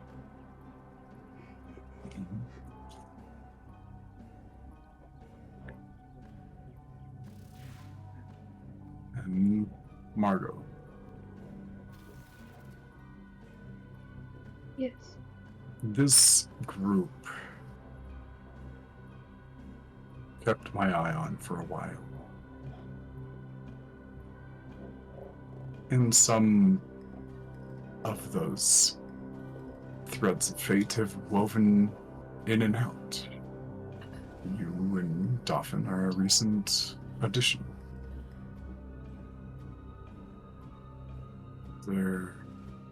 Yet the effort was made as a whole. And I would like to reward you with an answer as the rest. Same conditions. Dive deeper at your own risk. Is there anything you wish to know?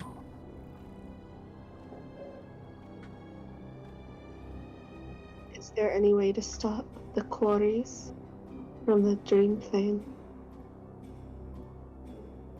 Permanently seal them there.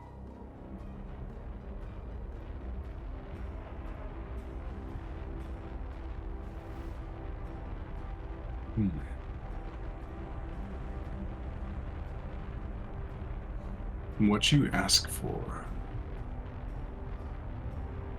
is almost akin to a surgery. If done right, it can save. If done poorly, it can destroy. Either option will create damage.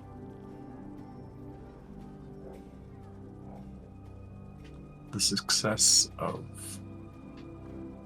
the technique is dependent on the skill of the wielder and how well prepared they are. Yes, there is a way.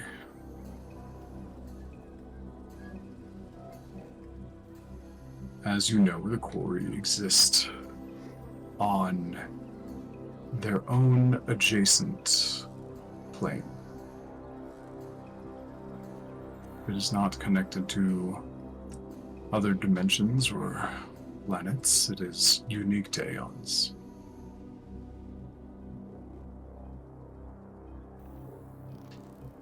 They are a part of the dream realm.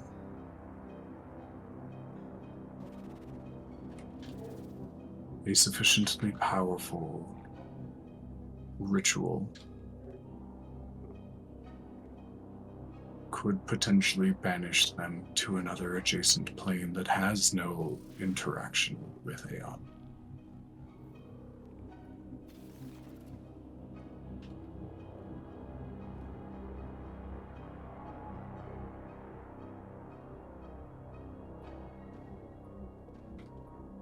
What do I need to do to acquire this skill?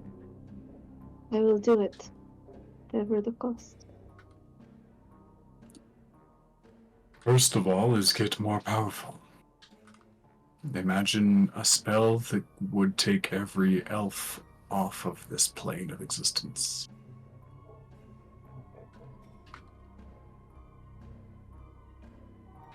That is akin to what we are describing here. An intelligent algorithm of magical depth that can successfully identify and remove those that you seek to do so with.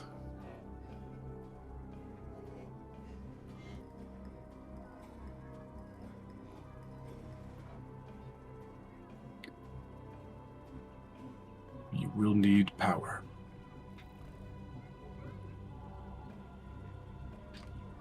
And you will need to design a way to make that power amplify so that you overpower them for a moment or weaken them to a point at which you naturally exist as more powerful.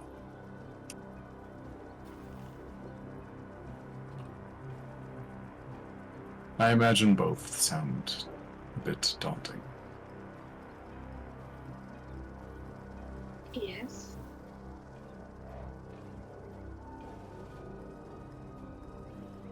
Would be the less daunting of that or saving an entire empire. But I may have misjudged. Say that one more time, I didn't hear it properly. I said I thought that would be less daunting than asking about how to save an entire empire, but I must have misjudged.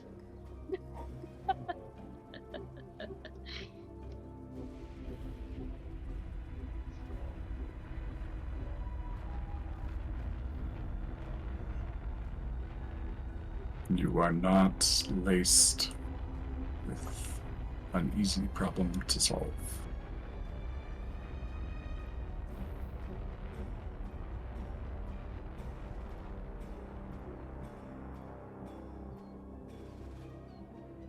But I understand the weight that it bears.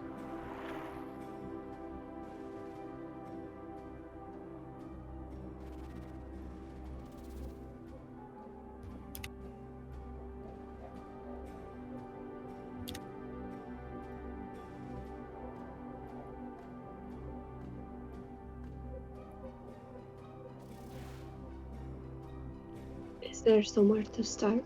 Someone or something I should seek out? The first step.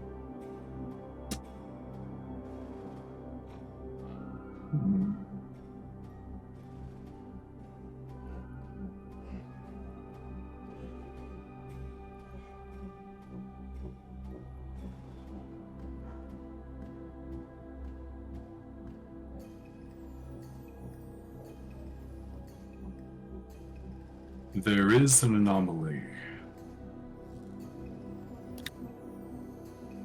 that has witnessed more than is usual.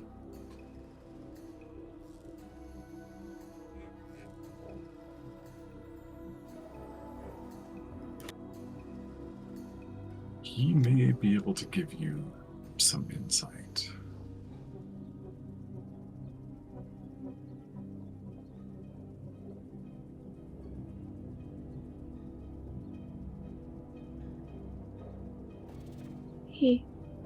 Yeah. Yep, sorry. Looking for something.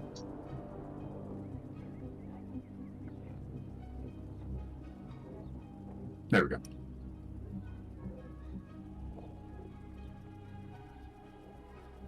His name is Gaz. Yes.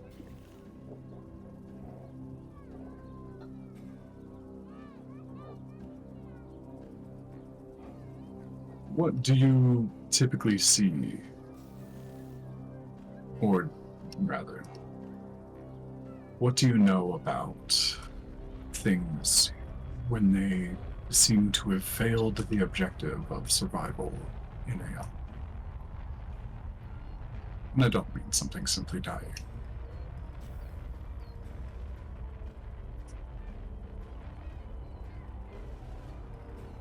No, it's not. It's a rather complicated question. Forgive my vagary. Things file in and out of Aeon based on their ability to play the game of Aeon. When something loses, they are ejected. It's a phenomenon most on Aeon have heard of, yet rarely seen.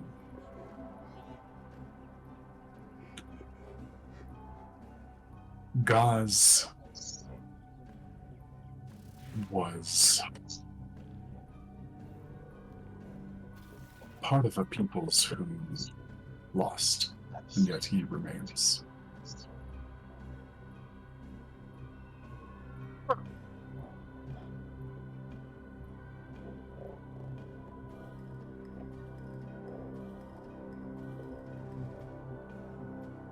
Where is this Gaz?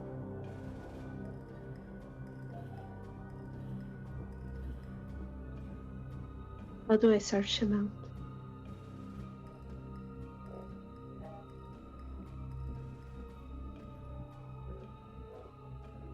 Research the keep at the edge of the ocean.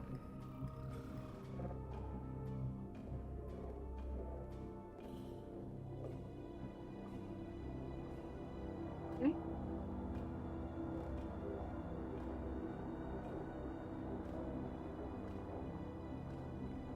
But beware. Not him. The location is one of the most dangerous in Aeon. Of course it is. What was that? I said, of course it is, sorry.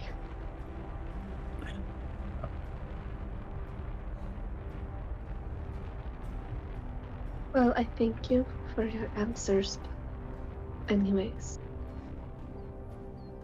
I have no doubt we'll face danger no matter what path we choose, so.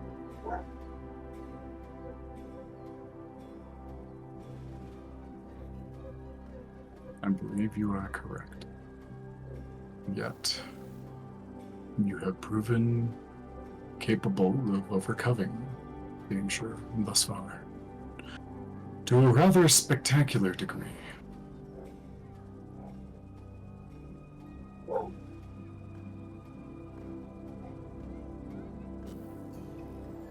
Anything else before I return you to your carriage?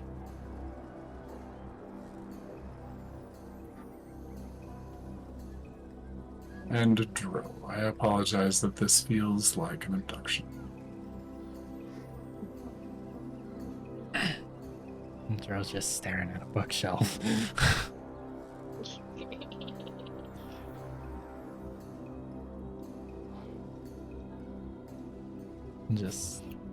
I'll spin back around, and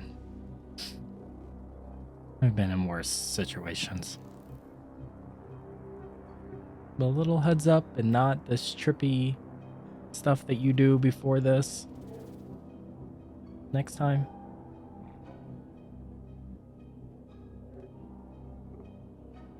Sure.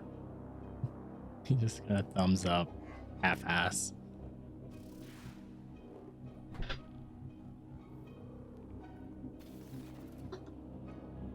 Seamus, did you have anything there? Can I get one to go? Don't know if I've tried that yet. Let's see what happens. Another one appears for you. Cheers to that.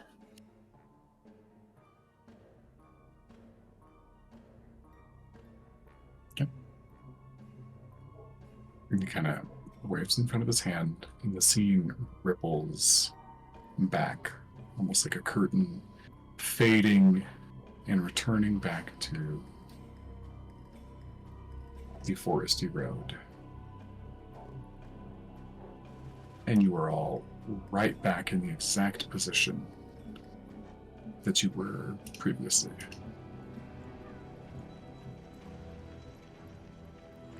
And that is where we're going to take our break for the night.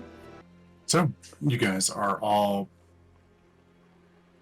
returned to the carriage as it continues to kind of shuffle back and forth down the mountain at a leisurely pace, and you were all returned right back to where you were sitting previously.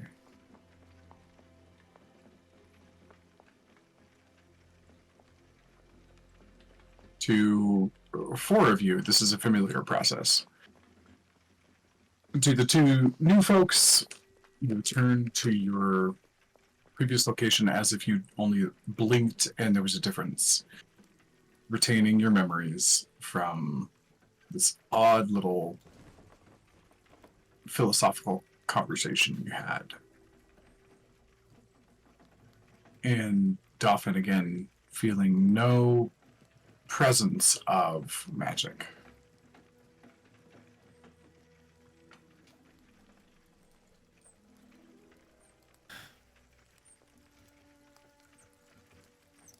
Goes back to whittling. Just sigh. Do I have my chai? Roll me a D100. Let's see how this goes. I think Nora took something from there. 96. That's pretty Wow. maybe good or terrible. 96, that's pretty great. You have your chai, and you can see it kind of dissipating a little bit. Slowly, it's becoming a little bit less corporeal in your hand, Start I'll drink it chugging. quickly. but at a very slow rate. I'll drink it faster. It's good chai. But the hot still.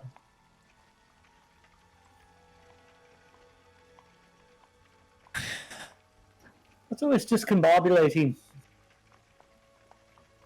What, the teleportation or the abduction? Well, both really. Yes, that's a bit unsettling. Yeah, I got a feeling as long as you guys are traveling with us, that's gonna be a reoccurring theme. Is it? Good to know.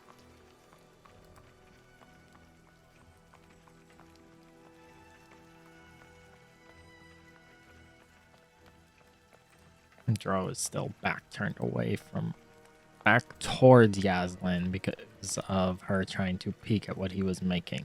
Damn.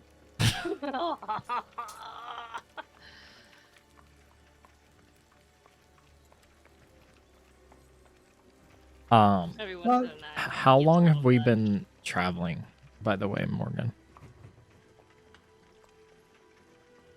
About an hour and 15 minutes so far. I think Dro's gonna pop one of his divine senses while he's sitting there. Okay. Was that detect again? Undead, celestial fiend, and undead within 60 feet of us.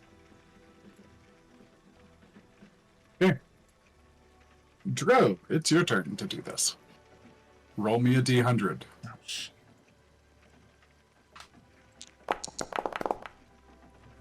$88. 88. Okay. You pop your. And how long does it last? It's just there isn't a time. It happens. I get a ping and that's it. If there is anything. Okay, sounds good. At this time, you don't sense anything. You do sense. Okay, nope, I lied. If you do it immediately after you come back, you do get like a little tinge of celestial as Glider's teleportation effect fades. Interesting. Okay.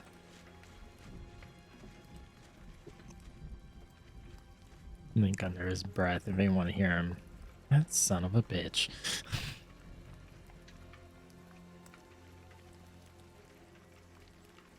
But he won't. You keep interesting company. That's for sure. He wasn't by choice. So yeah, so it seems to be the theme.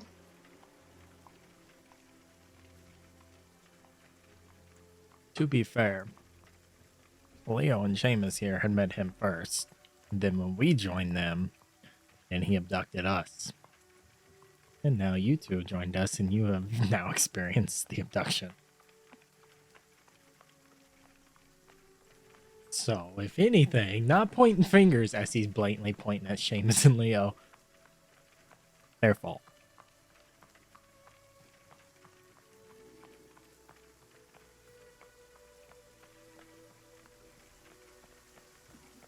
I would look at Leo.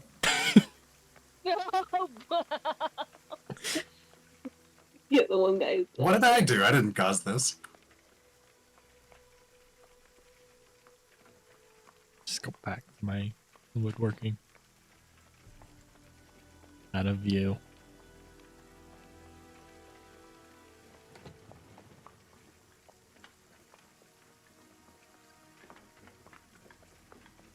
How you doing up there, Dolphin?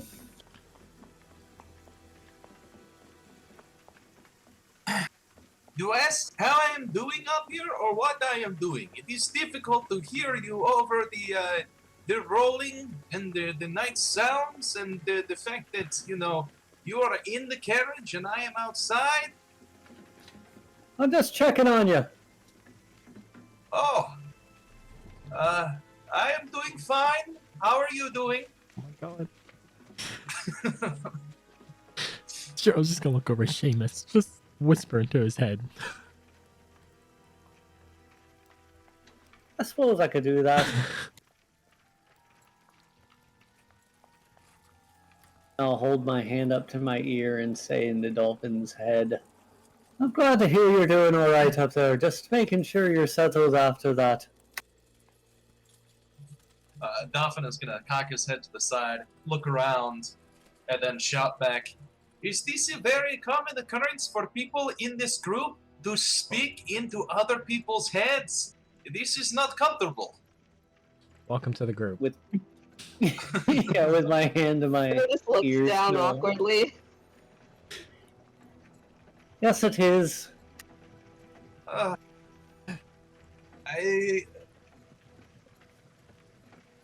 damn, I don't have message. I thought I had message. He's going to respond, I would prefer if you use the words in a proper way, but I suppose I can get used to this.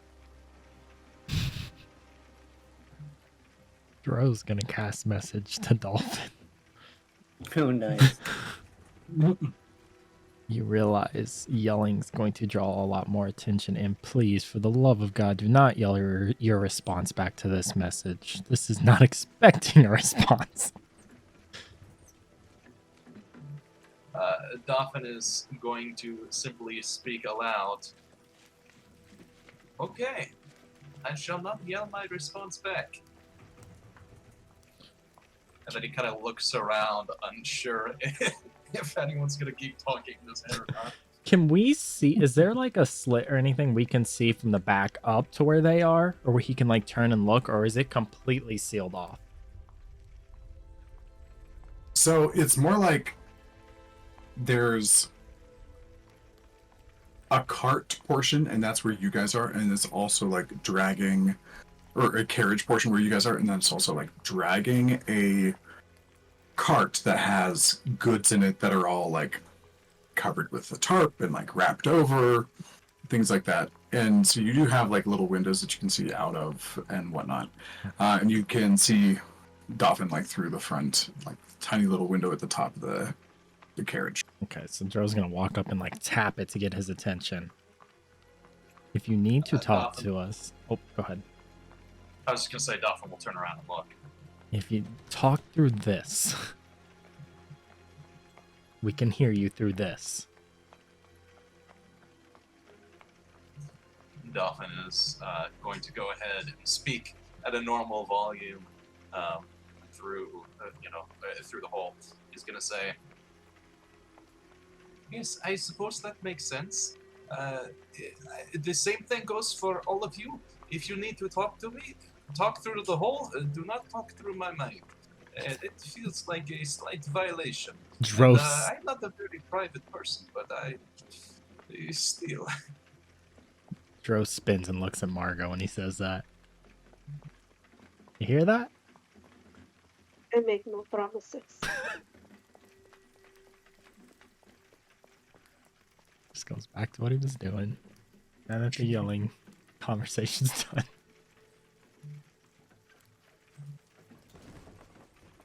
And I think every once in a while glancing out to see if he can see anything that's concerning in the dark.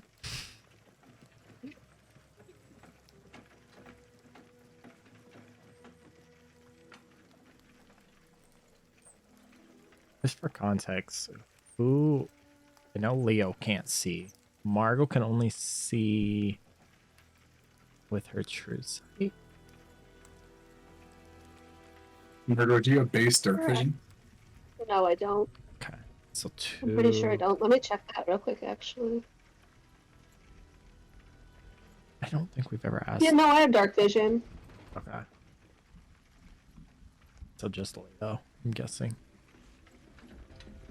Unless for some reason Dolphin doesn't have it as a elf. Oh no, I can see. Okay.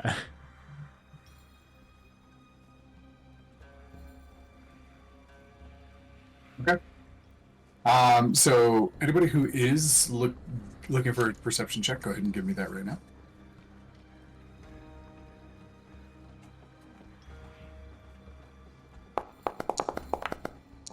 I hate this dice. I hate Oh my it. gosh, what is I happening hate it. to you? I hate it Just Hey, so I'm much. using live curiosity. dice, and mine was only a 6, so. There's no shot both of you just rolled a 24. And I got a lower total modifier to my I'm not even wasting inspiration. Don't be jealous, Dro. It's because you're too busily whittling and you've got your back turned towards Leave me alone. Entertain my...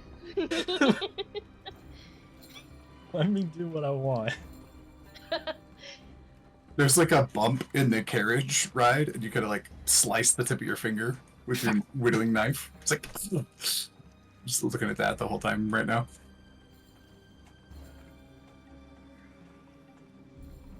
Okay, Gaslin, you haven't rolled yet. Go ahead and roll a d100. See if anything's happening out there. Oh boy. Gosh,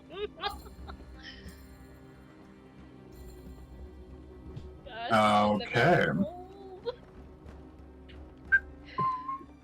There's no particular reason why I'm grabbing your dice. Yeah. Mhm. Oh no. I'm sorry, guys.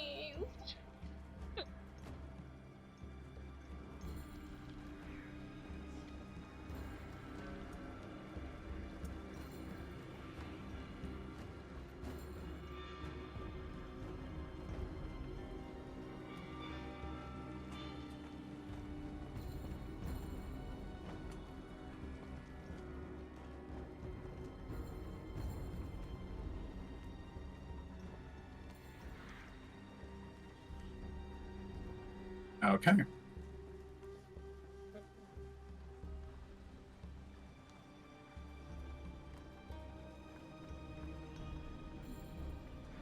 Yaslin, as you are staring out of the window,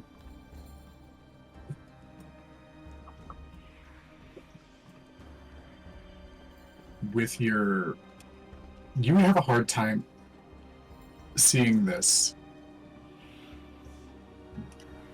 but you do catch kind of a shine, a little bit of little moonlight like shines down through some trees, and you see some like abnormal shine, almost like a wet boulder that moves. And Dolphin, you rolled the exact same thing, but you have better visual range than her because you're not in the carriage. You do see you do see kind of a series of like uneven patches in the road up ahead. I will turn to the driver and I will say, Yeah, stop the vehicle right now. Sure. Kind of pulls back. Why? What's going on? And Dotham will go ahead and say, just stay quiet. Do not do anything. Do not move. He's gonna look up to the sky. Okay. All right.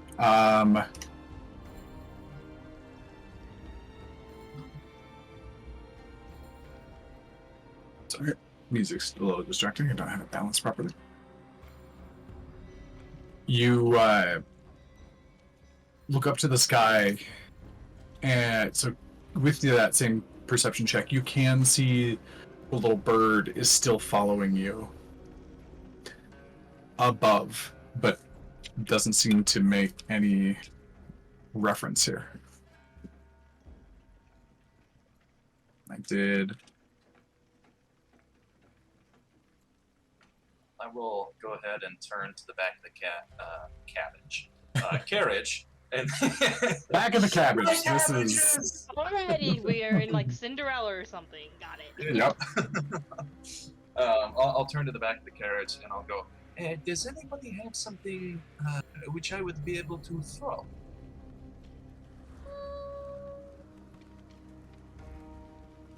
Yeah, perhaps something small that would be able to be thrown relatively easily. I am not a very capable thrower. Joe just slides up his sleeves, and you'll notice these bracers that have darts all aligned. He pops one out and hands it to you. This is interesting. Will you be needing this back? No, they're fine. Good. You will probably not get it back. Everyone, please do prepare. We may have to split some skulls and kick some ass. But I am hoping for that not to be the reason, because fighting is weird.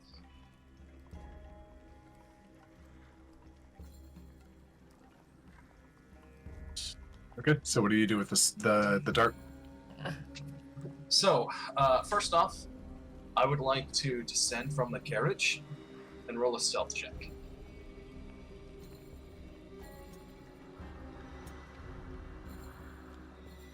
These are 10-foot squares right now, by the way.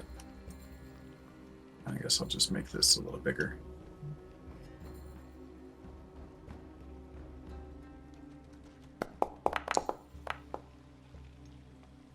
Okay, 14. 14 isn't too bad. I would like to try and sneak into the forest around this area. Are the squares about like right here? Yeah, those bits that you saw, they're about...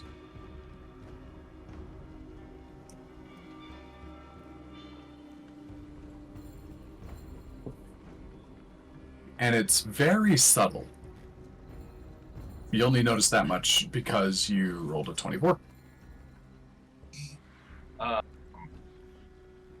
I am... Time to make the decision.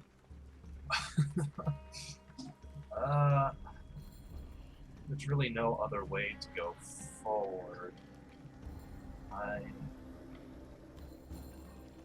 have two things going through my head, and must check spells real quick.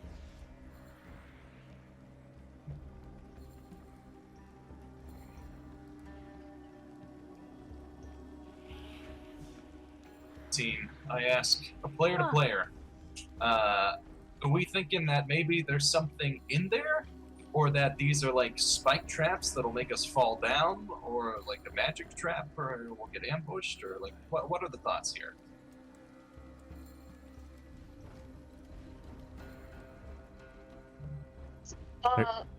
They're just. Have we long rested since? Mhm. Yes. Alright, Margot's gonna turn on her true sight. I'm gonna look over at Yaslin and I'm gonna Look her up. tap her on the knee, and as I do, I'm gonna twin cast invisibility on us. Oh, awesome. Oh, an invisible barbarian. That's terrifying. There's an invisible barbarian. What could be more powerful?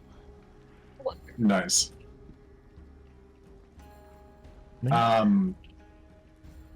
Margot, give me a perception check with your true sight.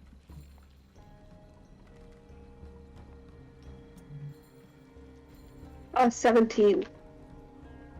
17. Okay. All you see is the forest around you. You see the rocks, you see the trees, you see the ground, you see the carriage. There are some magical items or something in the back. You do see kind of a magical glow coming from the supplies section. And you look over to where Dauphin seems to have his attention on, and you just see dirt.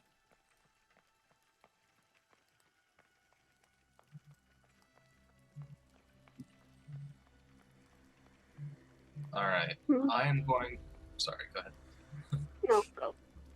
I'm just gonna ask, with a vote, yes or no?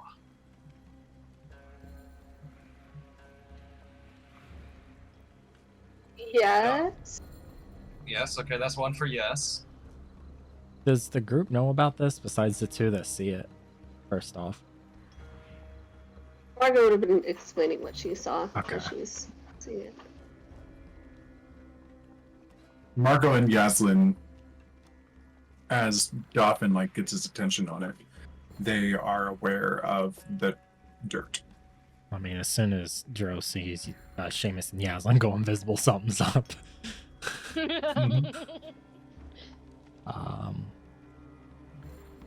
So the question was, were we voting yes or no? The question is yes or no. Oh shit. And I think the answer should be yes. Yeah. All right, that's 2 for yes. 3, yes. 3 for yes. All right. I abstain. That's DM, I would like to go ahead, and since there's this nice little raging river next to us, I would like to cast the level 3 spell Tidal Wave. And I would like to. I show it on map. Yes, I would like to basically cast a tidal wave over this area. Naturally, I believe tidal wave does have limitations, so it can't just. Area can be Okay. 30 feet long, up to 10 feet wide, and up to 10 feet tall. Each creature in that area must make a dexterity saving throw. Failed save, the creature takes 4d8 bludgeoning damage and is knocked prone. On a successful save, a creature takes half as much and isn't knocked prone. And then the water spreads across the ground in all directions, extinguishing flames. Yep. Advantages. Okay. Dauphin, describe your spell. Cast it at purple.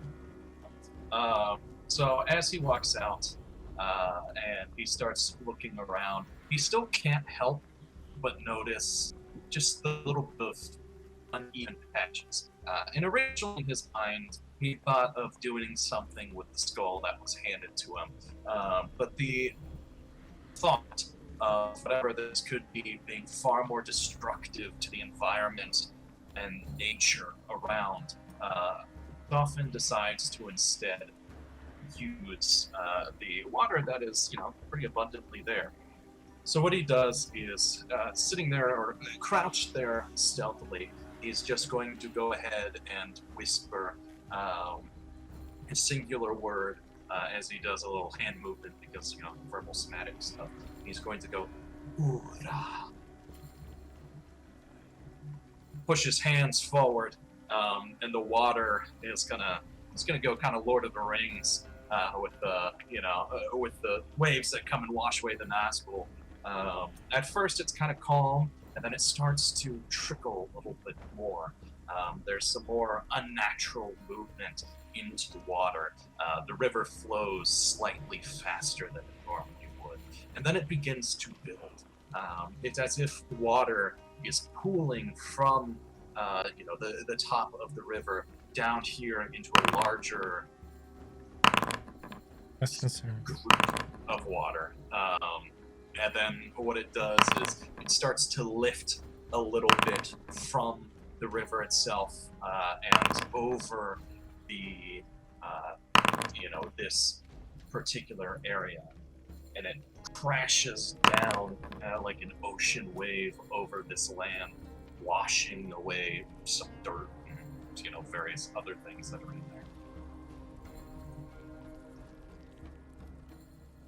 there. Okay. Just a second.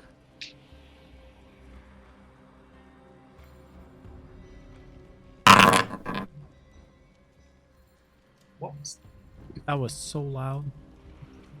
Sorry. Okay. It's about saying, like, was that me? My thing highlighted green when that noise came out, but I don't think it Nope. Not you. Okay, so Dolphin, go ahead and place your template where it's supposed to go. Methinks it would start in this block, go 30 feet that way. And Go ahead and cast the spell, and it should ask you to place a template. Oh, I see. I did cast the spell. Yep, go ahead and do it, but don't consume the spell slot this time. Okay, so spell slot, no. Cast spell. That does not seem to have done anything. Did you place the template? I do not think so. Okay, so let's go here. When I hit cast spell and consume spell slot, and turn off consume spell slot, it doesn't ask me to place anything. It just pops up in the right corner over there. Oh, interesting. Okay, so maybe it's... Okay, so go ahead and go to the little L bracket on the left-hand side, the measurements, Yep. and get the ray template and draw a line. Let me see, 30 feet long, 10 feet wide, 10 feet tall. So draw a 30-foot line where you are expecting this to go. Oh no. 30 feet. Then how do I make it 10 feet? Each hex is 10 feet wide. Oh, okay, that works. There you go. There's 10 feet. Easy peasy. Okay. Actually, I'm going to change something up. I'm going to change what I just said and put it back to 5 feet. Yeah, that'll be fine. Okay, so Dolphin, is that approximately where you want to put it? Yes, around that area. Okay. Okay, so I will go ahead and do something here. That is 30 feet. Thought I was doing trees. The yes or no was, yes, do I waste a spell slot, or no, do I just cast light on the little skull and toss it and see what happens? Okay. So as Dolphin brings up the water, it surges out of the river and comes forward and slams into the ground.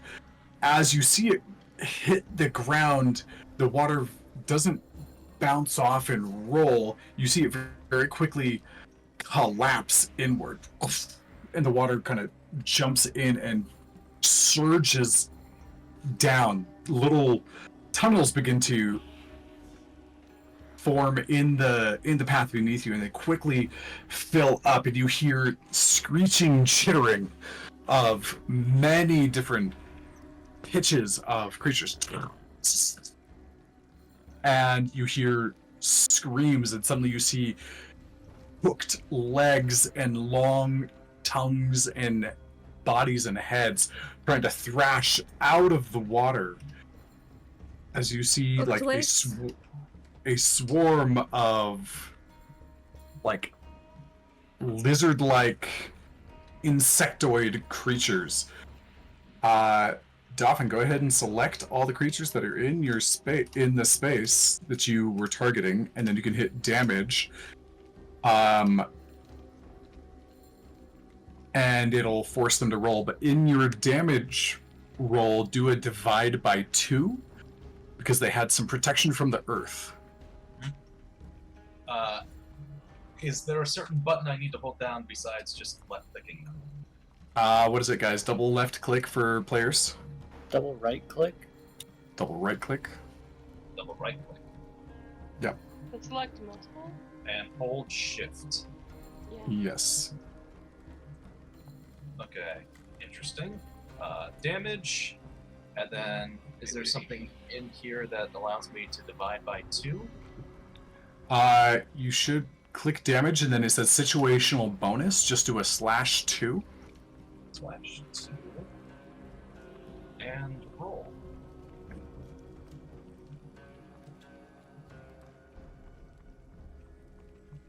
That work?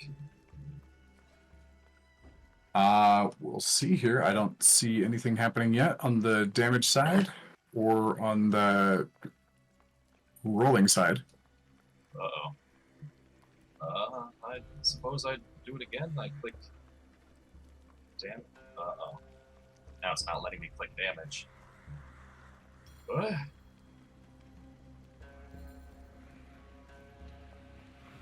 All I wanted to do was do it right. Okay, let me see. I'm gonna do the target. Let's see if I can do it.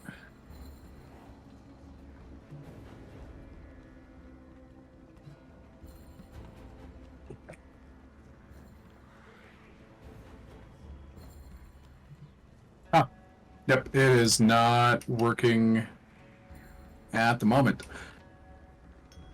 So go ahead and just roll, just manually roll. Usually this works.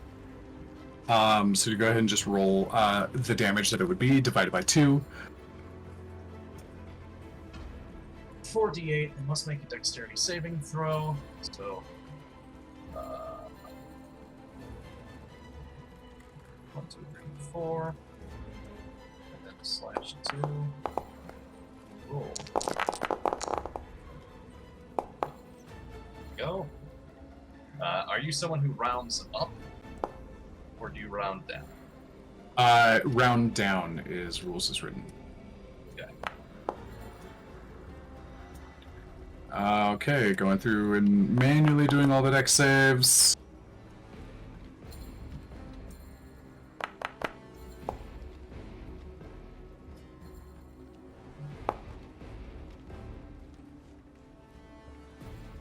Okay, what's your DC?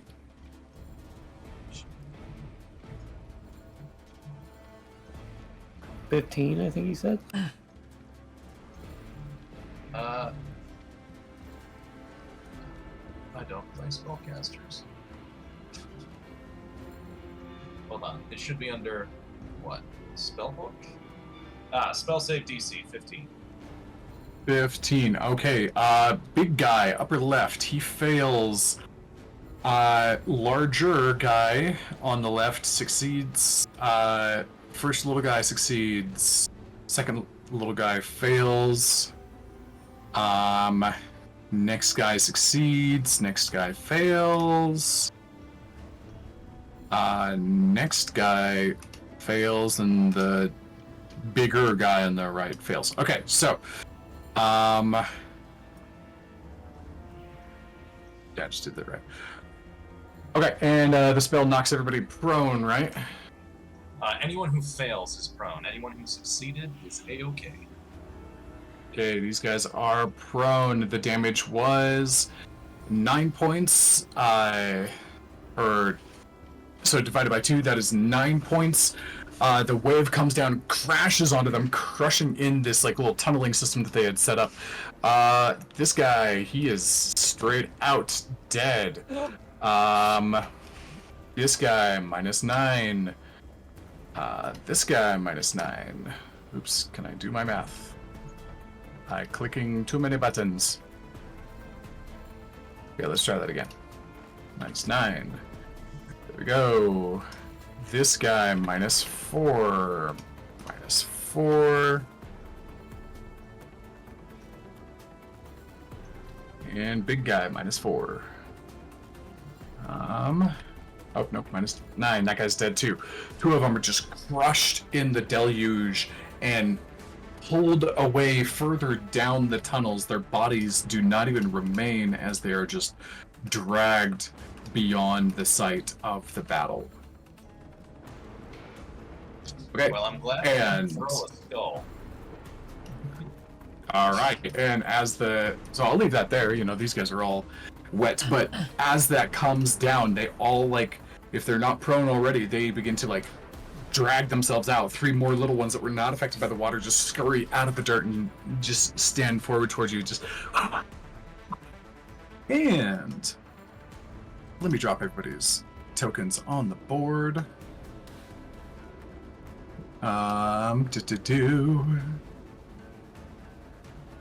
And I need everybody to give me some initiative, please. Alrighty. Oh, sorry. Let's start the combat. Now give me an initiative.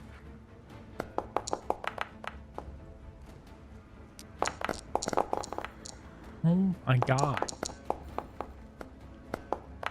Oh, what's happening? This is dumb.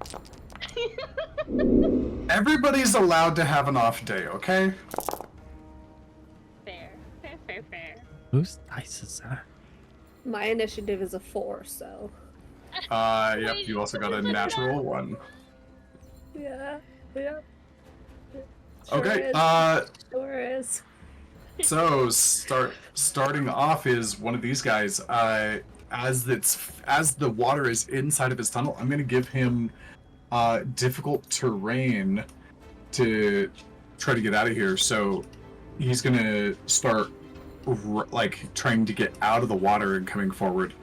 So he's gonna use 10, 15, 30 feet of his movement to get over here. Oh, come on, this thing.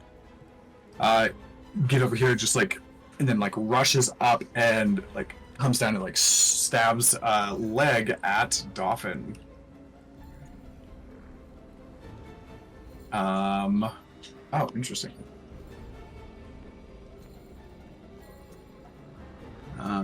Can I change that? Okay, this one is a 15 to hit. 15 will hit. Okay, we're gonna do damage here. That is, you take 6 points of piercing damage. Just kind of like scrapes down the front of your leg, leaving a gash in your thigh.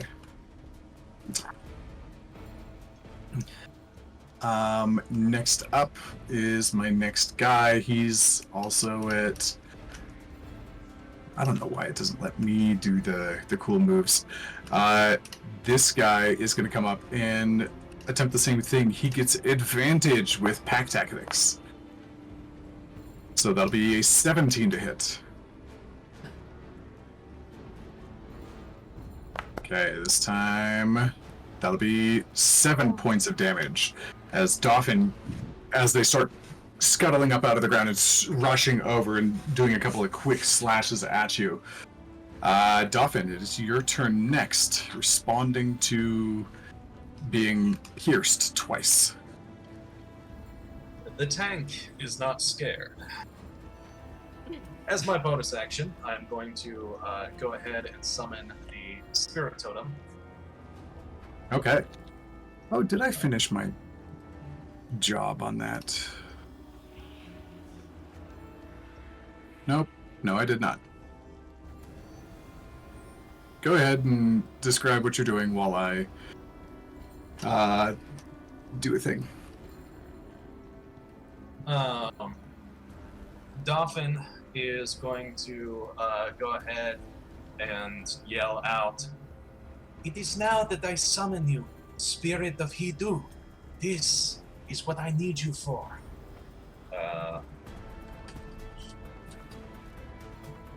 Give me 1 second so that I can read the bonuses properly. Here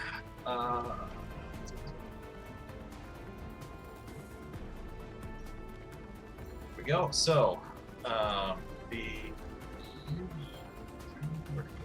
Spirit Totem usability. The Spirit Totem is how do I get this? And there we go. This is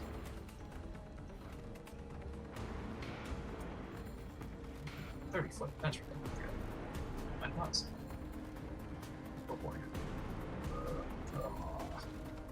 Buttons. Systems different. Is this really 30 feet? Seems massive. Alrighty. So, everyone, you now get temporary hit points. 13 temporary hit points. Oh, nice. Yeah, pretty good. You also have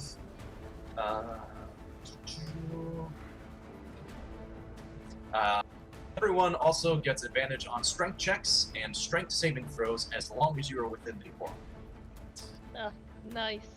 No. Oh, As that was my nice. bonus action, I am I going get, to word ditch. I am going to go ahead and use my actual action to go ahead and wild shape. Okay. And which totem did you drop? This is the dragon crab. Okay. I will get that done in a second. Okay, what are you wild shaping into? I would like to wild shape into a dire wolf. Okay. Metal! Let's see here. Correct. Doesn't that have pack tactics as well? I think it You know, does. I believe it does. It does, yep. That wasn't why I was wild shaping. It just has a big hit pool and a halfway decent AC, so it's like, okay, I'll sit here, take everything, hope everyone shoots it. But you know what? Yeah, pack tactics. That's nice. Okay, let's go here. Polymorph. Oh, sorry. Oh, Nope, not oh, polymorph. Big puppy. Let me try that again. Ooh, that would be wild shape.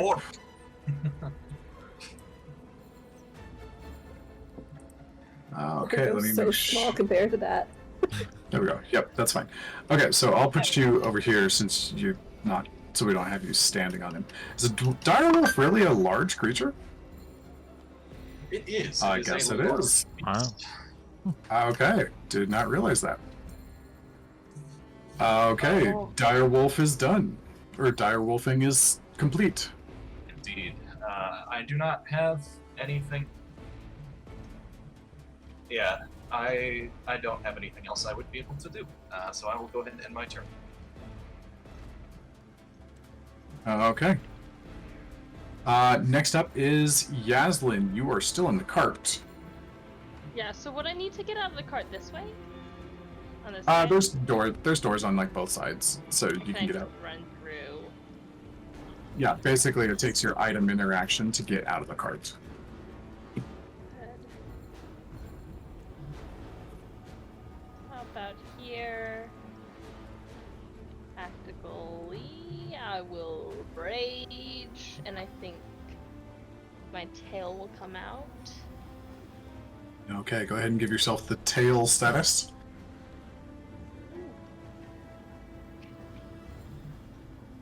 I don't think that was the correct thing, but is there is this just a custom status that I have to give myself? Yeah, from the list of statuses. Alright, I will find it. It's... There you go. And go ahead and give yourself rage as well, which is this guy. Nice. Okay, and... Oh, go ahead. And then I will swing my great axe at these small little thingies scurrying around on the ground. Okay. As you do, go ahead and roll at advantage because you were invisible, but then your invisibility pops because you are attacking. Yes, yes, yes.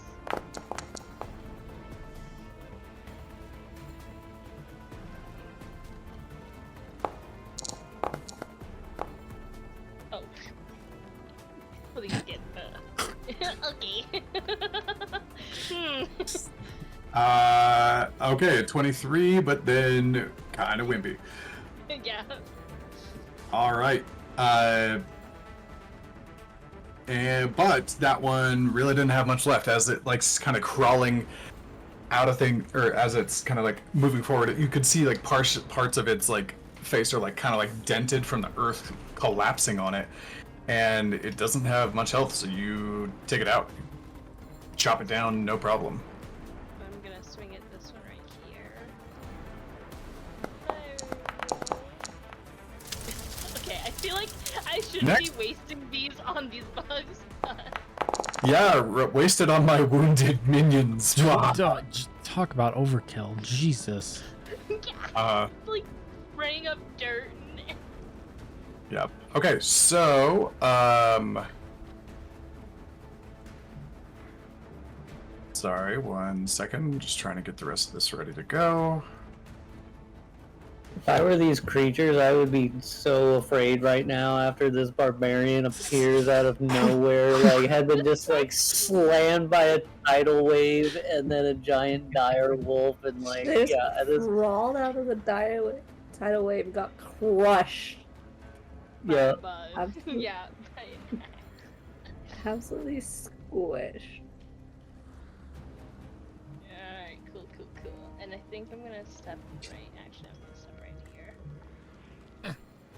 Yeah, from there. And... this is still like wet. Right? But the tidal wave isn't moving through it still. Right? I believe the water actually disappears. Well, I can't Okay. look at in Direwolf. But The yes, ground's it, probably soaked though. There might be a hole there too, because it sounded like they would like dig coming up from They were somewhere. digging. Yeah. Okay. I think I'll end my turn right on top of this little dead bug.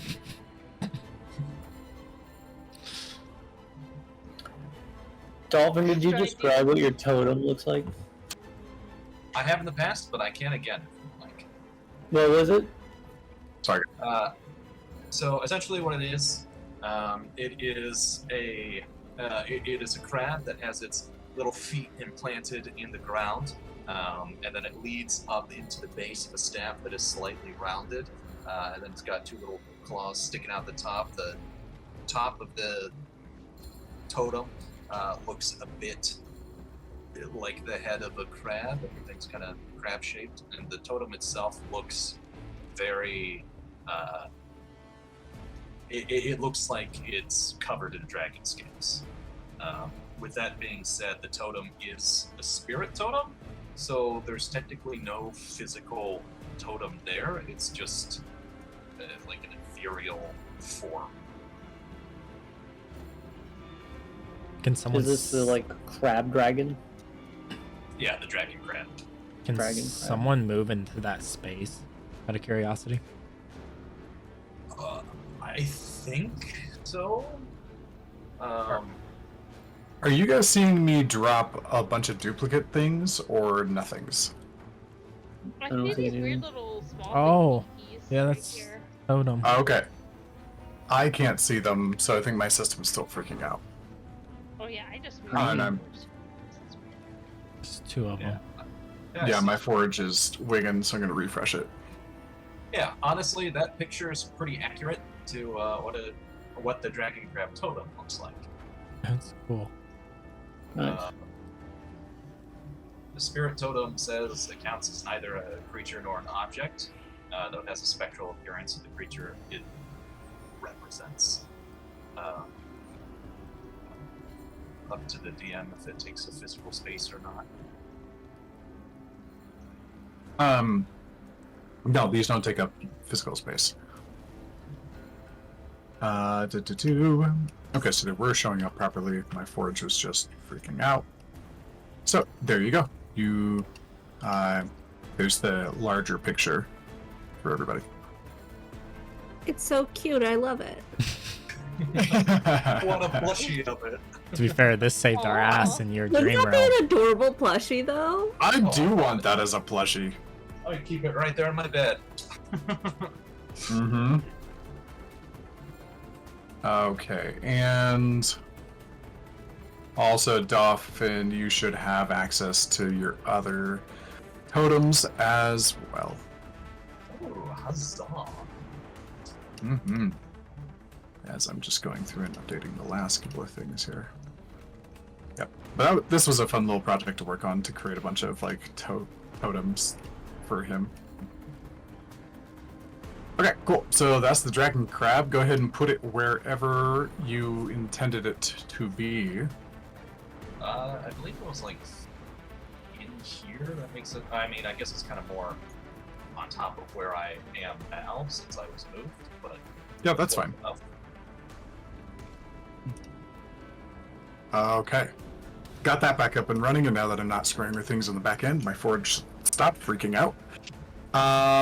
So that was Yaslin's turn. Leo is up next. I think Leo's going to summon his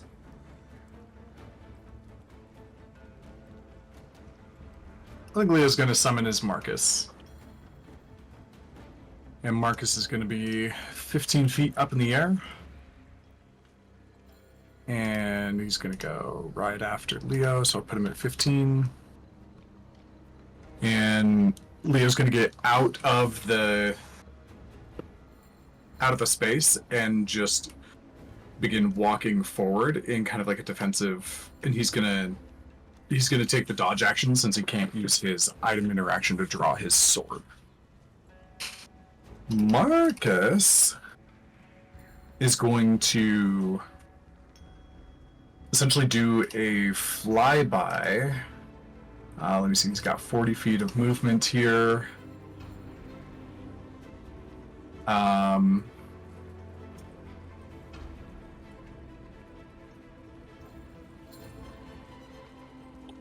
going to do a flyby. Let me see, how far away is he from Leo? Oh, that's fine. And he's going to target this guy with his Spitfire ability as he runs past.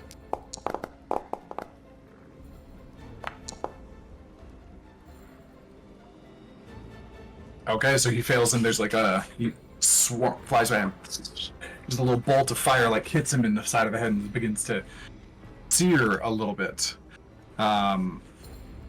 And Marcus is sitting up there. And that'll be it. So over to Seamus. I'm gonna step out of the carriage and grab my cloak and by the edges and lift off up into the air 30 feet. Okay. 30 feet up. I'll use my bonus action to hide. I'll kind of position myself so that like there's a cloud above me or something, or move so I'm kind of hidden up here, maybe not between the moon and these creatures.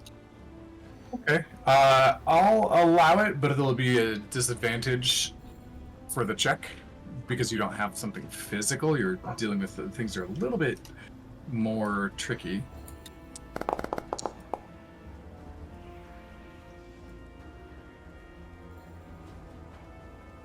Um, 13. Okay. And then I think for my action, I'm essentially want to do a perception check like behind us because I feel like this feels like an ambush. And so I want to watch for something that might be coming up behind us. Okay, sounds good. Go ahead and give me said perception check.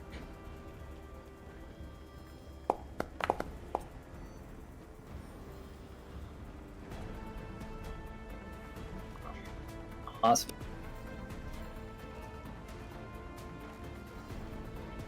Okay, and let's see, 7.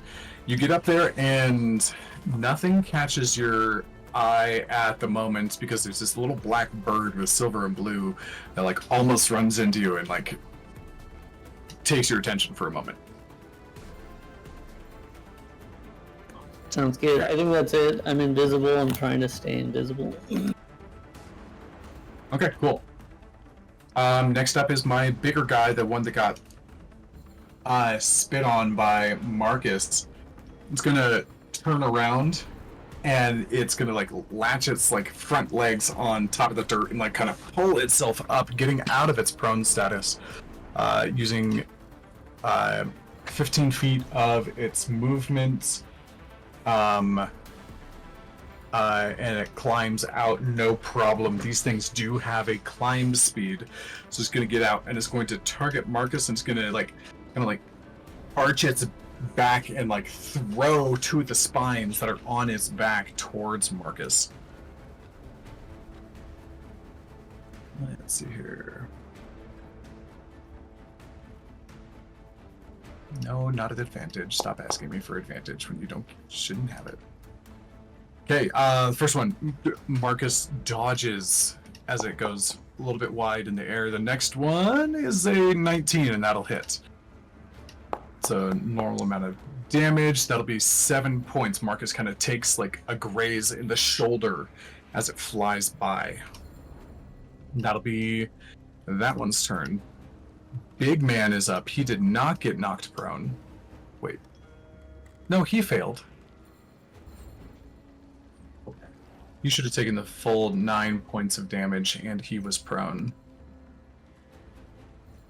Okay, so he's going to stand up out of the water, so that's half of his movement speed. He's losing 20 there. He essentially like gets up and climbs out for the remaining 20. The water does not impede him due to his larger size. And he's going to come up here and he's going to attack.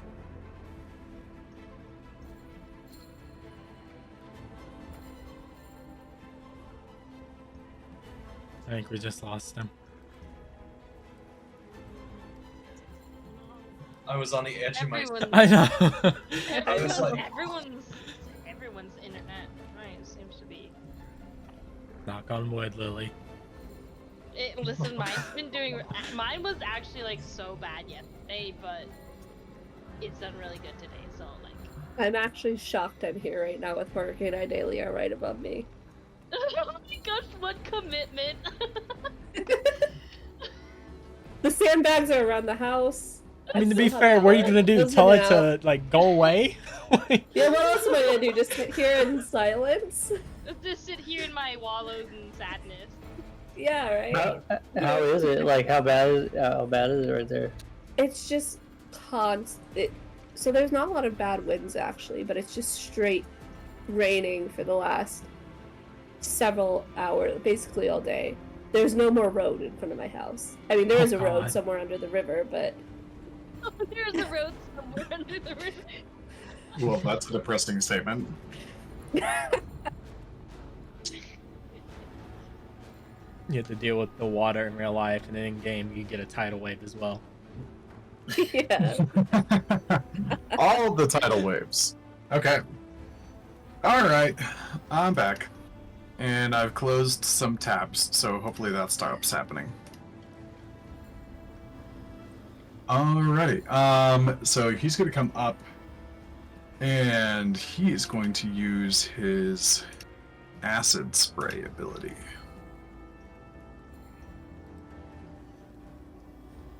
And he's gonna drop that right there. So, Le Direwolf kind of comes out and is going to fail a large blast of... That doesn't make any sense. 21, you've got 37.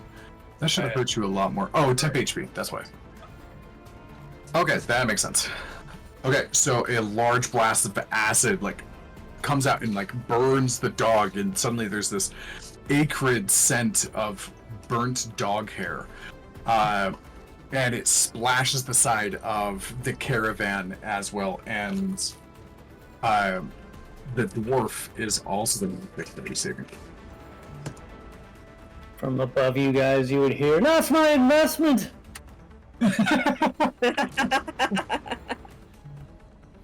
Wrong book. And you hear the dwarf scream, and he does succeed on getting on taking half damage, but it's a mighty amount, so he still takes 10 damage, and he looks real bad. As he like just kind of gets up and like moves to the side. And let's see here. It's gonna. Alright, that's gonna be the big beastie's turn. Next up is one of the little youngins, and it's gonna see the remaining water and is gonna opt for kind of like going around.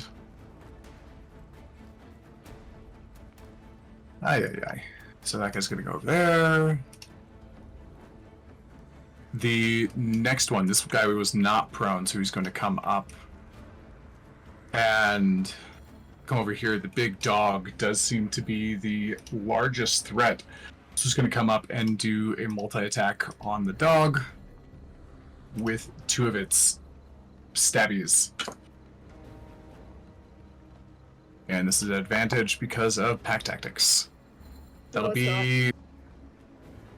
What's that? You mess with it? Oh, yeah, weird. I'm deleting their advantage. Okay, that's fine, because even though I told it to do advantage, it only rolled 1. So, second Will it attack work? is at advantage. Let's do it properly this time. There we go. That'll be a 23 to hit Wolfman. Yeah, it hits. Oh, but I rolled a 1. So it's a light grazing. Just like a slash on the nose, and you hear it. Yep. Alright, next up is Dro. Question: the dwarf, is he in initiative? No, he's an NPC. He's not Okay. in combat. Hope he fucking moves.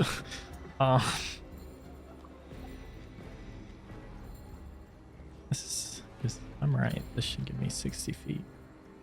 It does. So I'm gonna use Shadow Step. Got plenty of dark places to be right now. Oh, and there is not anybody that does not have dark vision, which basically boils down to Leo, because Margot's got her eyes on. You cannot see in the dark. So even if Direwolf isn't here, I'd get advantage on the first strike immediately after Shadow Step. Okay. So big boy here.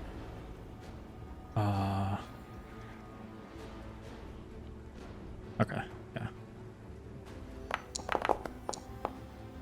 Thank you.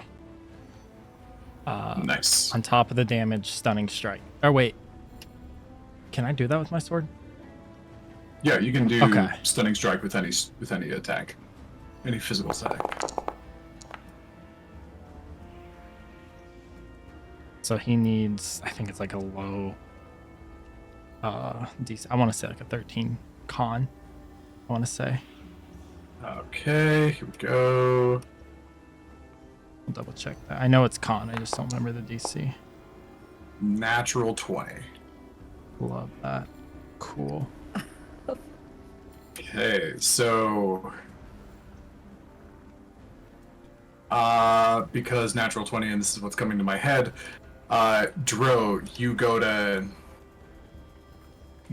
like slice him, and you are successful in doing so, but you get your arms too close, and you rake yourself a little bit against some of the spines that he can shoot off of his back. You take essentially some of the Using my dice.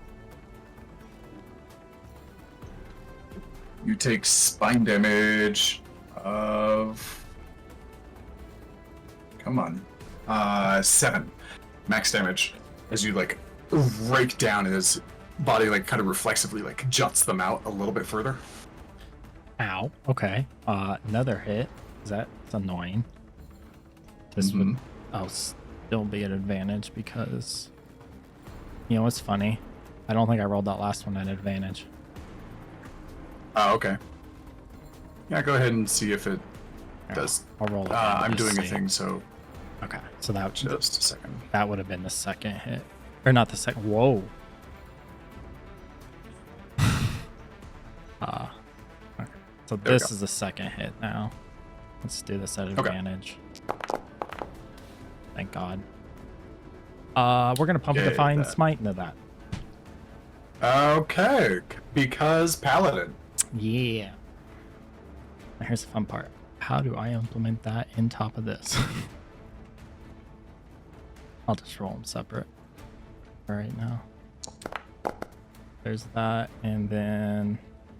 You can always just do the situational bonus plus whatever your smite is. So the...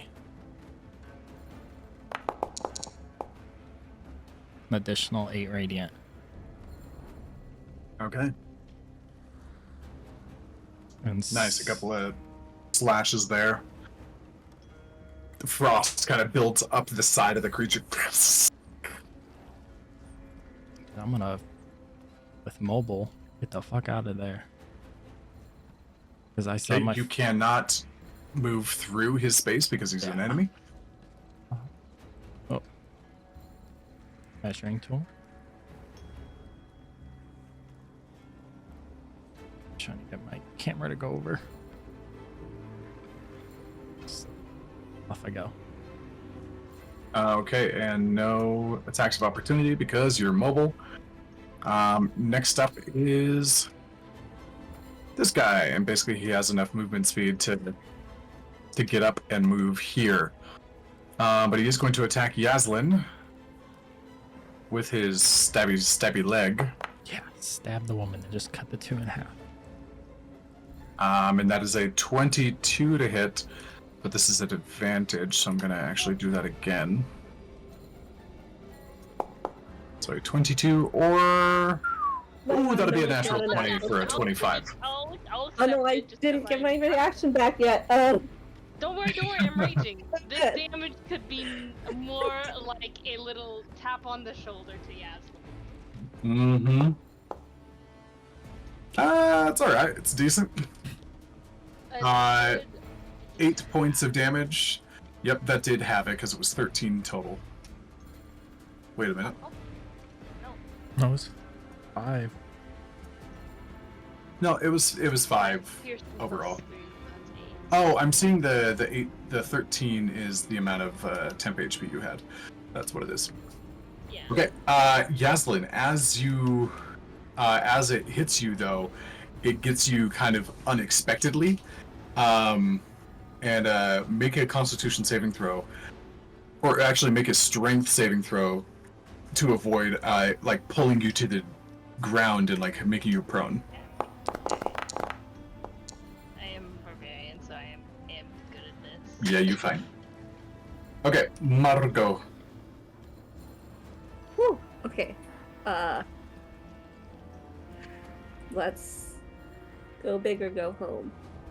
So I moved. Yeah. I was concerned when you asked that question, but now I know why. Yeah. So I think that hits. Yep, so you gotta place the measured template, select everybody, and then click damage, and it'll damage everybody that's in the template. Is that hitting the top guy still? Yes, it is. Oh, That was a cool yeah. animation. That looked awesome. I'm so glad. Yep, so you get I'm the trying- 3 biggest guys with that spell. Oh, and the little guy on the left. And the little down left. And this guy? What about that one? Nope, he's out of range. Okay. So make sure you. I'm trying There to you go. target, yeah. There we go. No.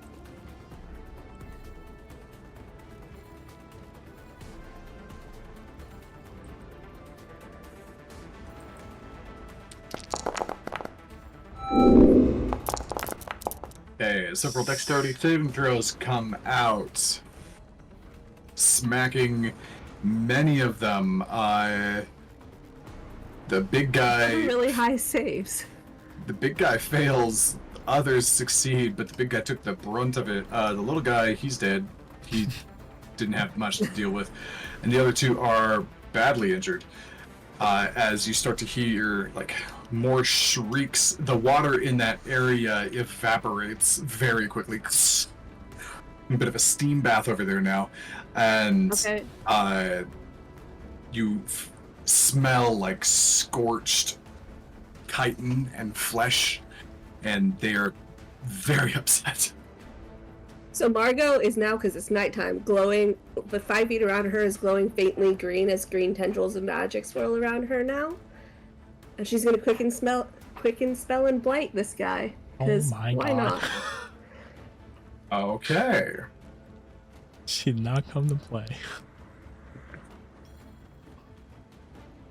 Alright, unclick. Unselect. Come on, unselect. There we go. Yeah, I'm not coming to play. Oh, come on. And just to be clear, what level of spell is Blight? 4th level.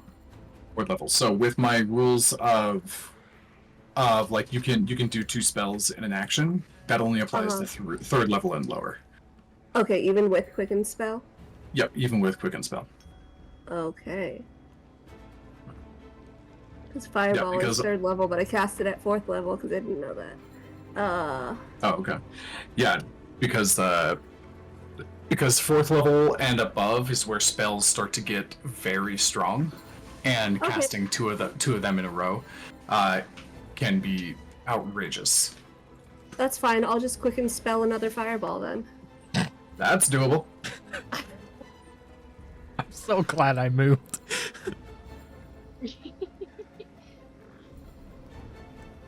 I think this still gets the big guy up top.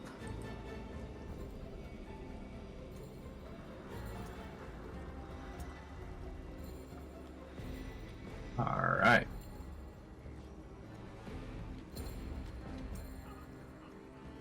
I don't think you got the one at the bottom. Oh no.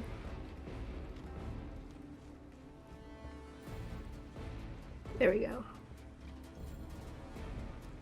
So I was like, do you have evasion, Dro? That's what scared me when you said that. God, they roll so high. I mean, damage is damage, though. Yeah, damage is damage, Jesus. All right.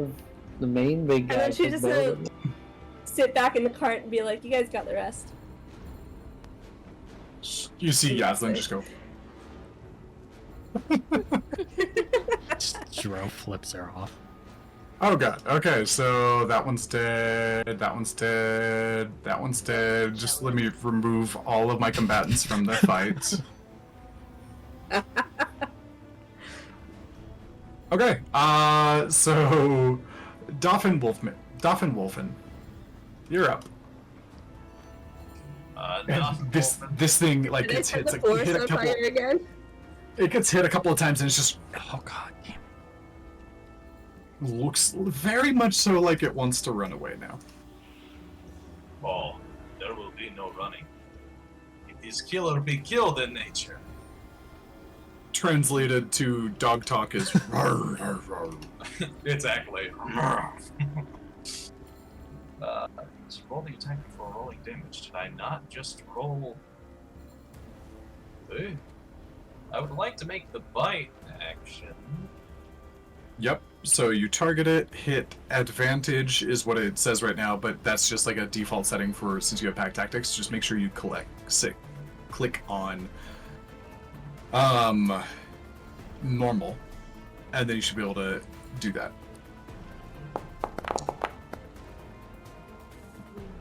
Huzzah, Wow. that is a dirty 20 to hit. Dirty 20 will hit. Okay. And now I can roll damage. Mm-hmm.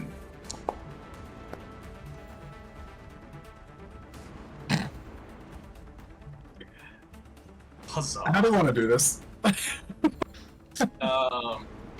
So I'm thinking, So the fireballs go off right next to it, and there's just this faint smell of like singed hair from just like the tiniest little tips of the edge of the fur of the direwolf kind of singeing slightly, and just this bright light flashes across its face, and you see these really bright bestial eyes. It lunges forward in this great and powerful bite, and grabs the creature's neck and just kind of right in the middle of it.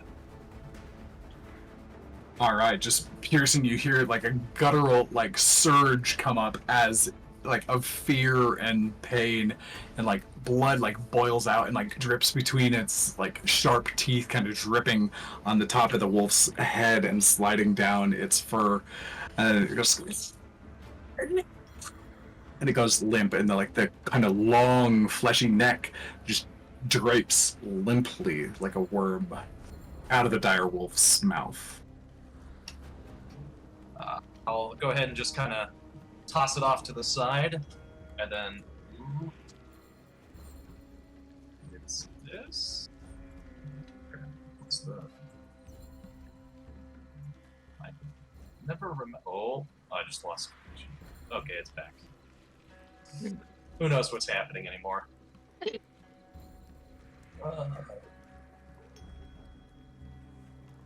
Like to move right there with my movement speed, and that will be my turn. Okay. All right. Next up is Yaslin. All that's left is the tiniest bugs. The small little bug that is. This is the one that hit me too. Yeah. Yeah, so she moves over because she's gonna holds her axe in one hand and grabs this bug and picks it up, tosses it in the air, and just cleaves it in half. Go for it. If you hit its AC, we'll include that in the grapple.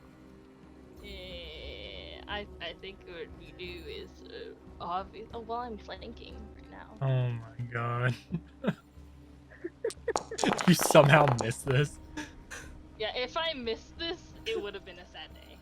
Yeah, not a problem. Just you don't even have to like use both hands. You just like you stick the axe in the ground, grab it by one hand, swing it down, and it cleaves in two. It just splooshes on the ground next to you, dead. Oh.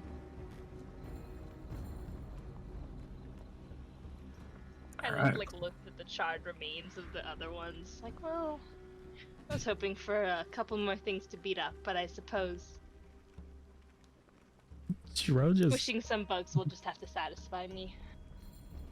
Yaslin, roll a perception check. Oh! oh boy. Oh, She's so boy. excited about it. Oh, maybe there's some more things in the ground that I can start squishing. Wow. Please tell me Oh my god. that I can squish. More important than squishing, these things smell good. I knew it. And one's No. cooked. Most of them are cooked. Yeah, I did cook them for you. Yeah, Fresh flambe. yeah, these things, like, you've got a well-trained nose for, like, what to eat and what not to eat. These things definitely smell like on the eat list. And you've had bug before. It's fine. Oh. Well. And like, technically, after kind of, like, looking at them, you're like, actually, give me a nature check.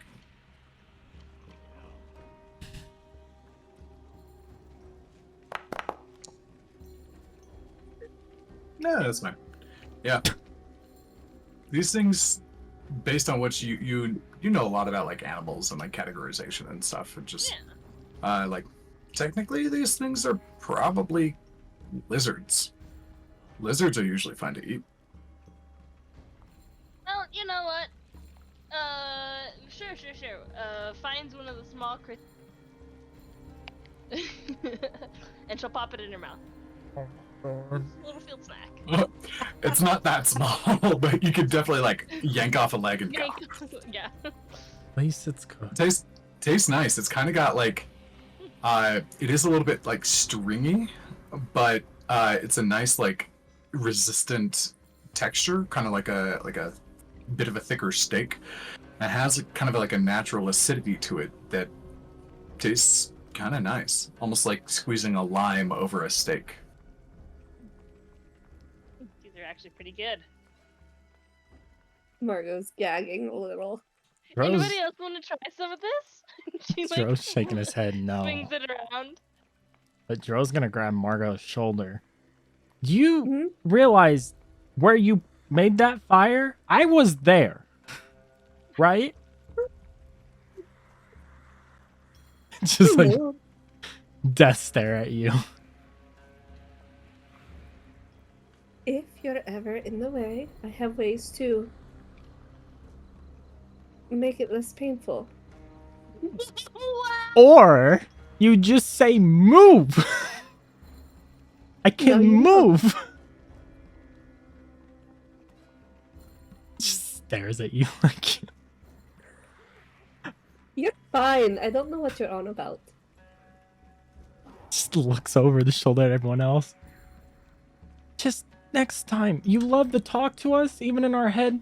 Simple, get the hell out of the way. That's Oh. it. I'll definitely talk to you in your head next time telling you to move. Shit. He just shakes his head and Does- walks. Does Doffendogen go for any of the new snacks that are around? No. Actually, Doffendogen is going to just kind of trot past everyone, all the way back to Marco's. You're inside the carriage? She's like sitting at the back of the carriage. Okay. She got out. She's leaning against the wheel. She had to get out to shoot her fireballs. Now she's just Oh. chilling. I'm gonna backtrack. Hold What's on. that called? Like whip riding or something? Then the direwolf is going to go ahead and just walk up.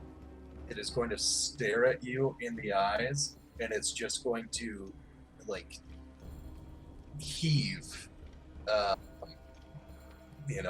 Like what dogs do when they're trying to be like slightly intimidating. It's the tail is going to go in between its legs, and it's just going to like.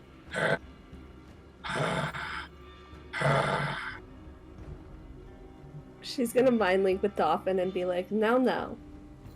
Calm down. I'm down, Fido. Oh god, I have no idea if I can respond to that or not. I don't think I can. Well, isn't No. wild shape you keep all of your own stats, so you should You be keep- mentally still you. You do, but you don't keep your languages. Yeah, you don't have the ability to communicate anymore. Or at least, Well- outside of doggy, bark. She's now mind linked with you. And she just goes, no. None of that. And she's gonna crawl back into the cart. Before you walk away, And when sit Dro walks past you, he tries to sweep your leg as he walks by. Just as a little like, fuck you. Alright. What's that? Nothing for you to Let's do like a take dex damage, save. but just to fall on No, your let's ass. do a dex save. Let's do this. Mm-hmm. Go for it.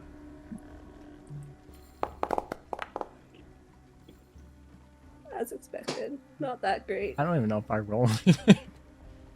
No, I'd say, a 10 plus Dro's dex modifier. Which is probably Yeah, pretty so- high. He's a monk, Yeah, yeah. 14. Alright. Yeah, you do Yeah. it. Whoop. And just walks Mario on. just Just continues to walk over. Everyone's such children here. No one is hurt. How is Sambo looking? Give me a perception check, like as you're still up in the air, like taking a look at things. He's like, my money.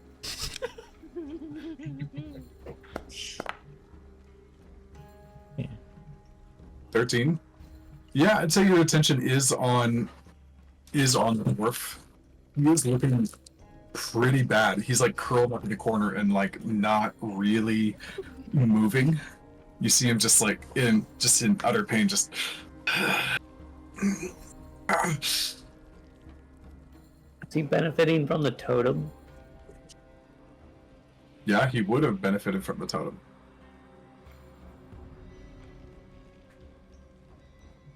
We all see him beat up. Oh yeah, easy. Can somebody check on Sando? Lay on hands. All 10. Alton, okay. How's he looking after that? Because I have something I can do if he's still looking rough. Yeah, it heals him up to full. You don't even have to use all of them, which tells you that he's got a low capacity. That totem is probably the only thing that saved his life from that acid blast. Good call. Totem. Would that That did use my job. all of my stuff out of lay on hands, or how many? You said it wouldn't have done. I don't know, just take half because I can't math right now. Works for me. Gotta keep that 1 HP to get someone up. Mm-hmm.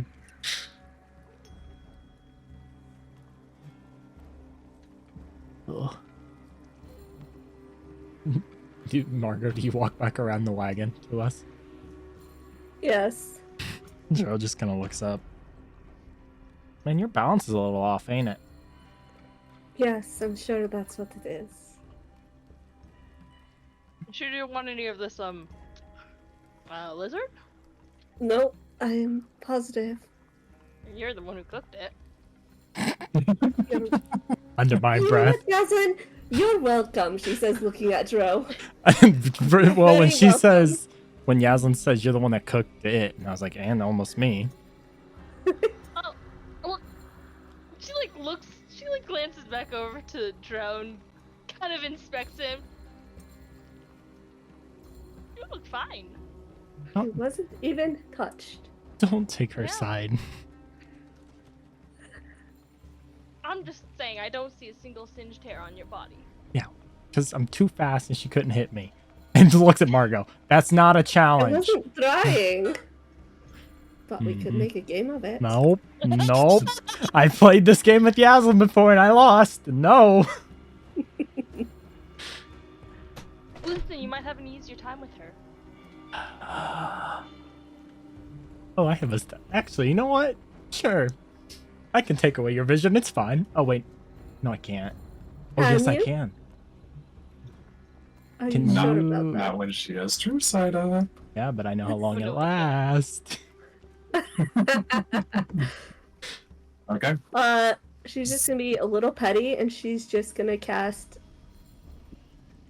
No. aid on Seamus, Yaslin, and Leo, so they all get 5 temporary hit points for the next 8 hours. It's fine. I still Oh have my what's God. left. Because Petty.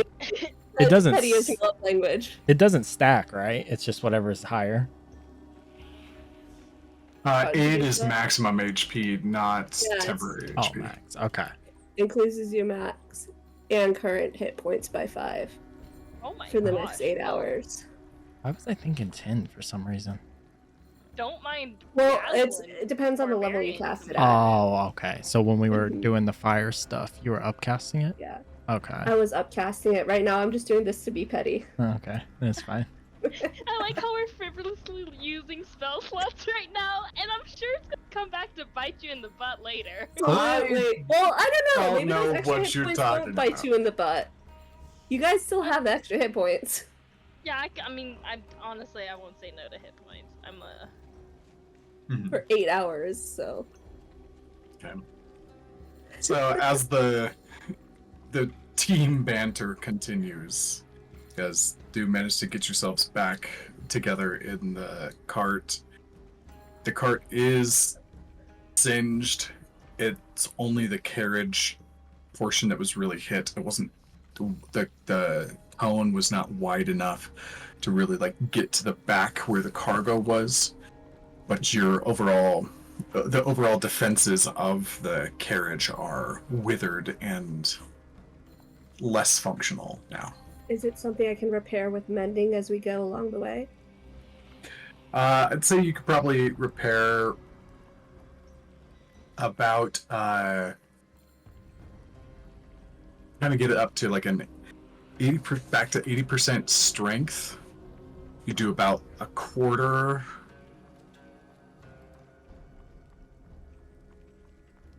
I'd say if you were focusing on it, you can do about a half of the carriage in an hour, and then the should other half do that. in another hour. Yeah, she'd absolutely do that. She's doing nothing else but sitting in the carriage, so might as well repair it. Mm-hmm. And probably sassing Dro. They're just bickering back and forth. Mm-hmm. I'm finding the nicest select pieces of this lizard to take with us. Okay. Dauphin, do you revert to your normal form? Or do you stay as Doggo? There's a part of me who's like, well, I have 3 hit points as this. I might as well just, run alongside the carriage. However, Dauphin is a little bit annoying, so he's going to revert back to normal form. Okay. You know why everyone's annoyed? Nobody got hurt. Technically, Dro did. Yeah, Not let by me see me. here. Oh no, Dauphin did get injured Yet. before he polymorphed, Yet. so that is or before he Yeah. wild shaped. Nobody got hurt from Margot's fireball. To be fair, too, even if he got hit with it, he's resistant to fire, so... And that's plural. Who's impressive? 2 in a round. I can Okay. keep going. It takes a little while to maneuver the carriage around the section of road that has been collapsed in the watery tunnels. But you do manage it eventually. It takes about an extra 30 minutes or so to go off the road and kind of like either clear sticks and rocks or take moments where you have to like lift the whole thing and like set it down as a team. But it's a little slower than you want, but it is an acceptable pace and you are back on the road. And you guys continue on traveling to Ripple Mid in the middle of the night here. We will pick up this carriage ride next time.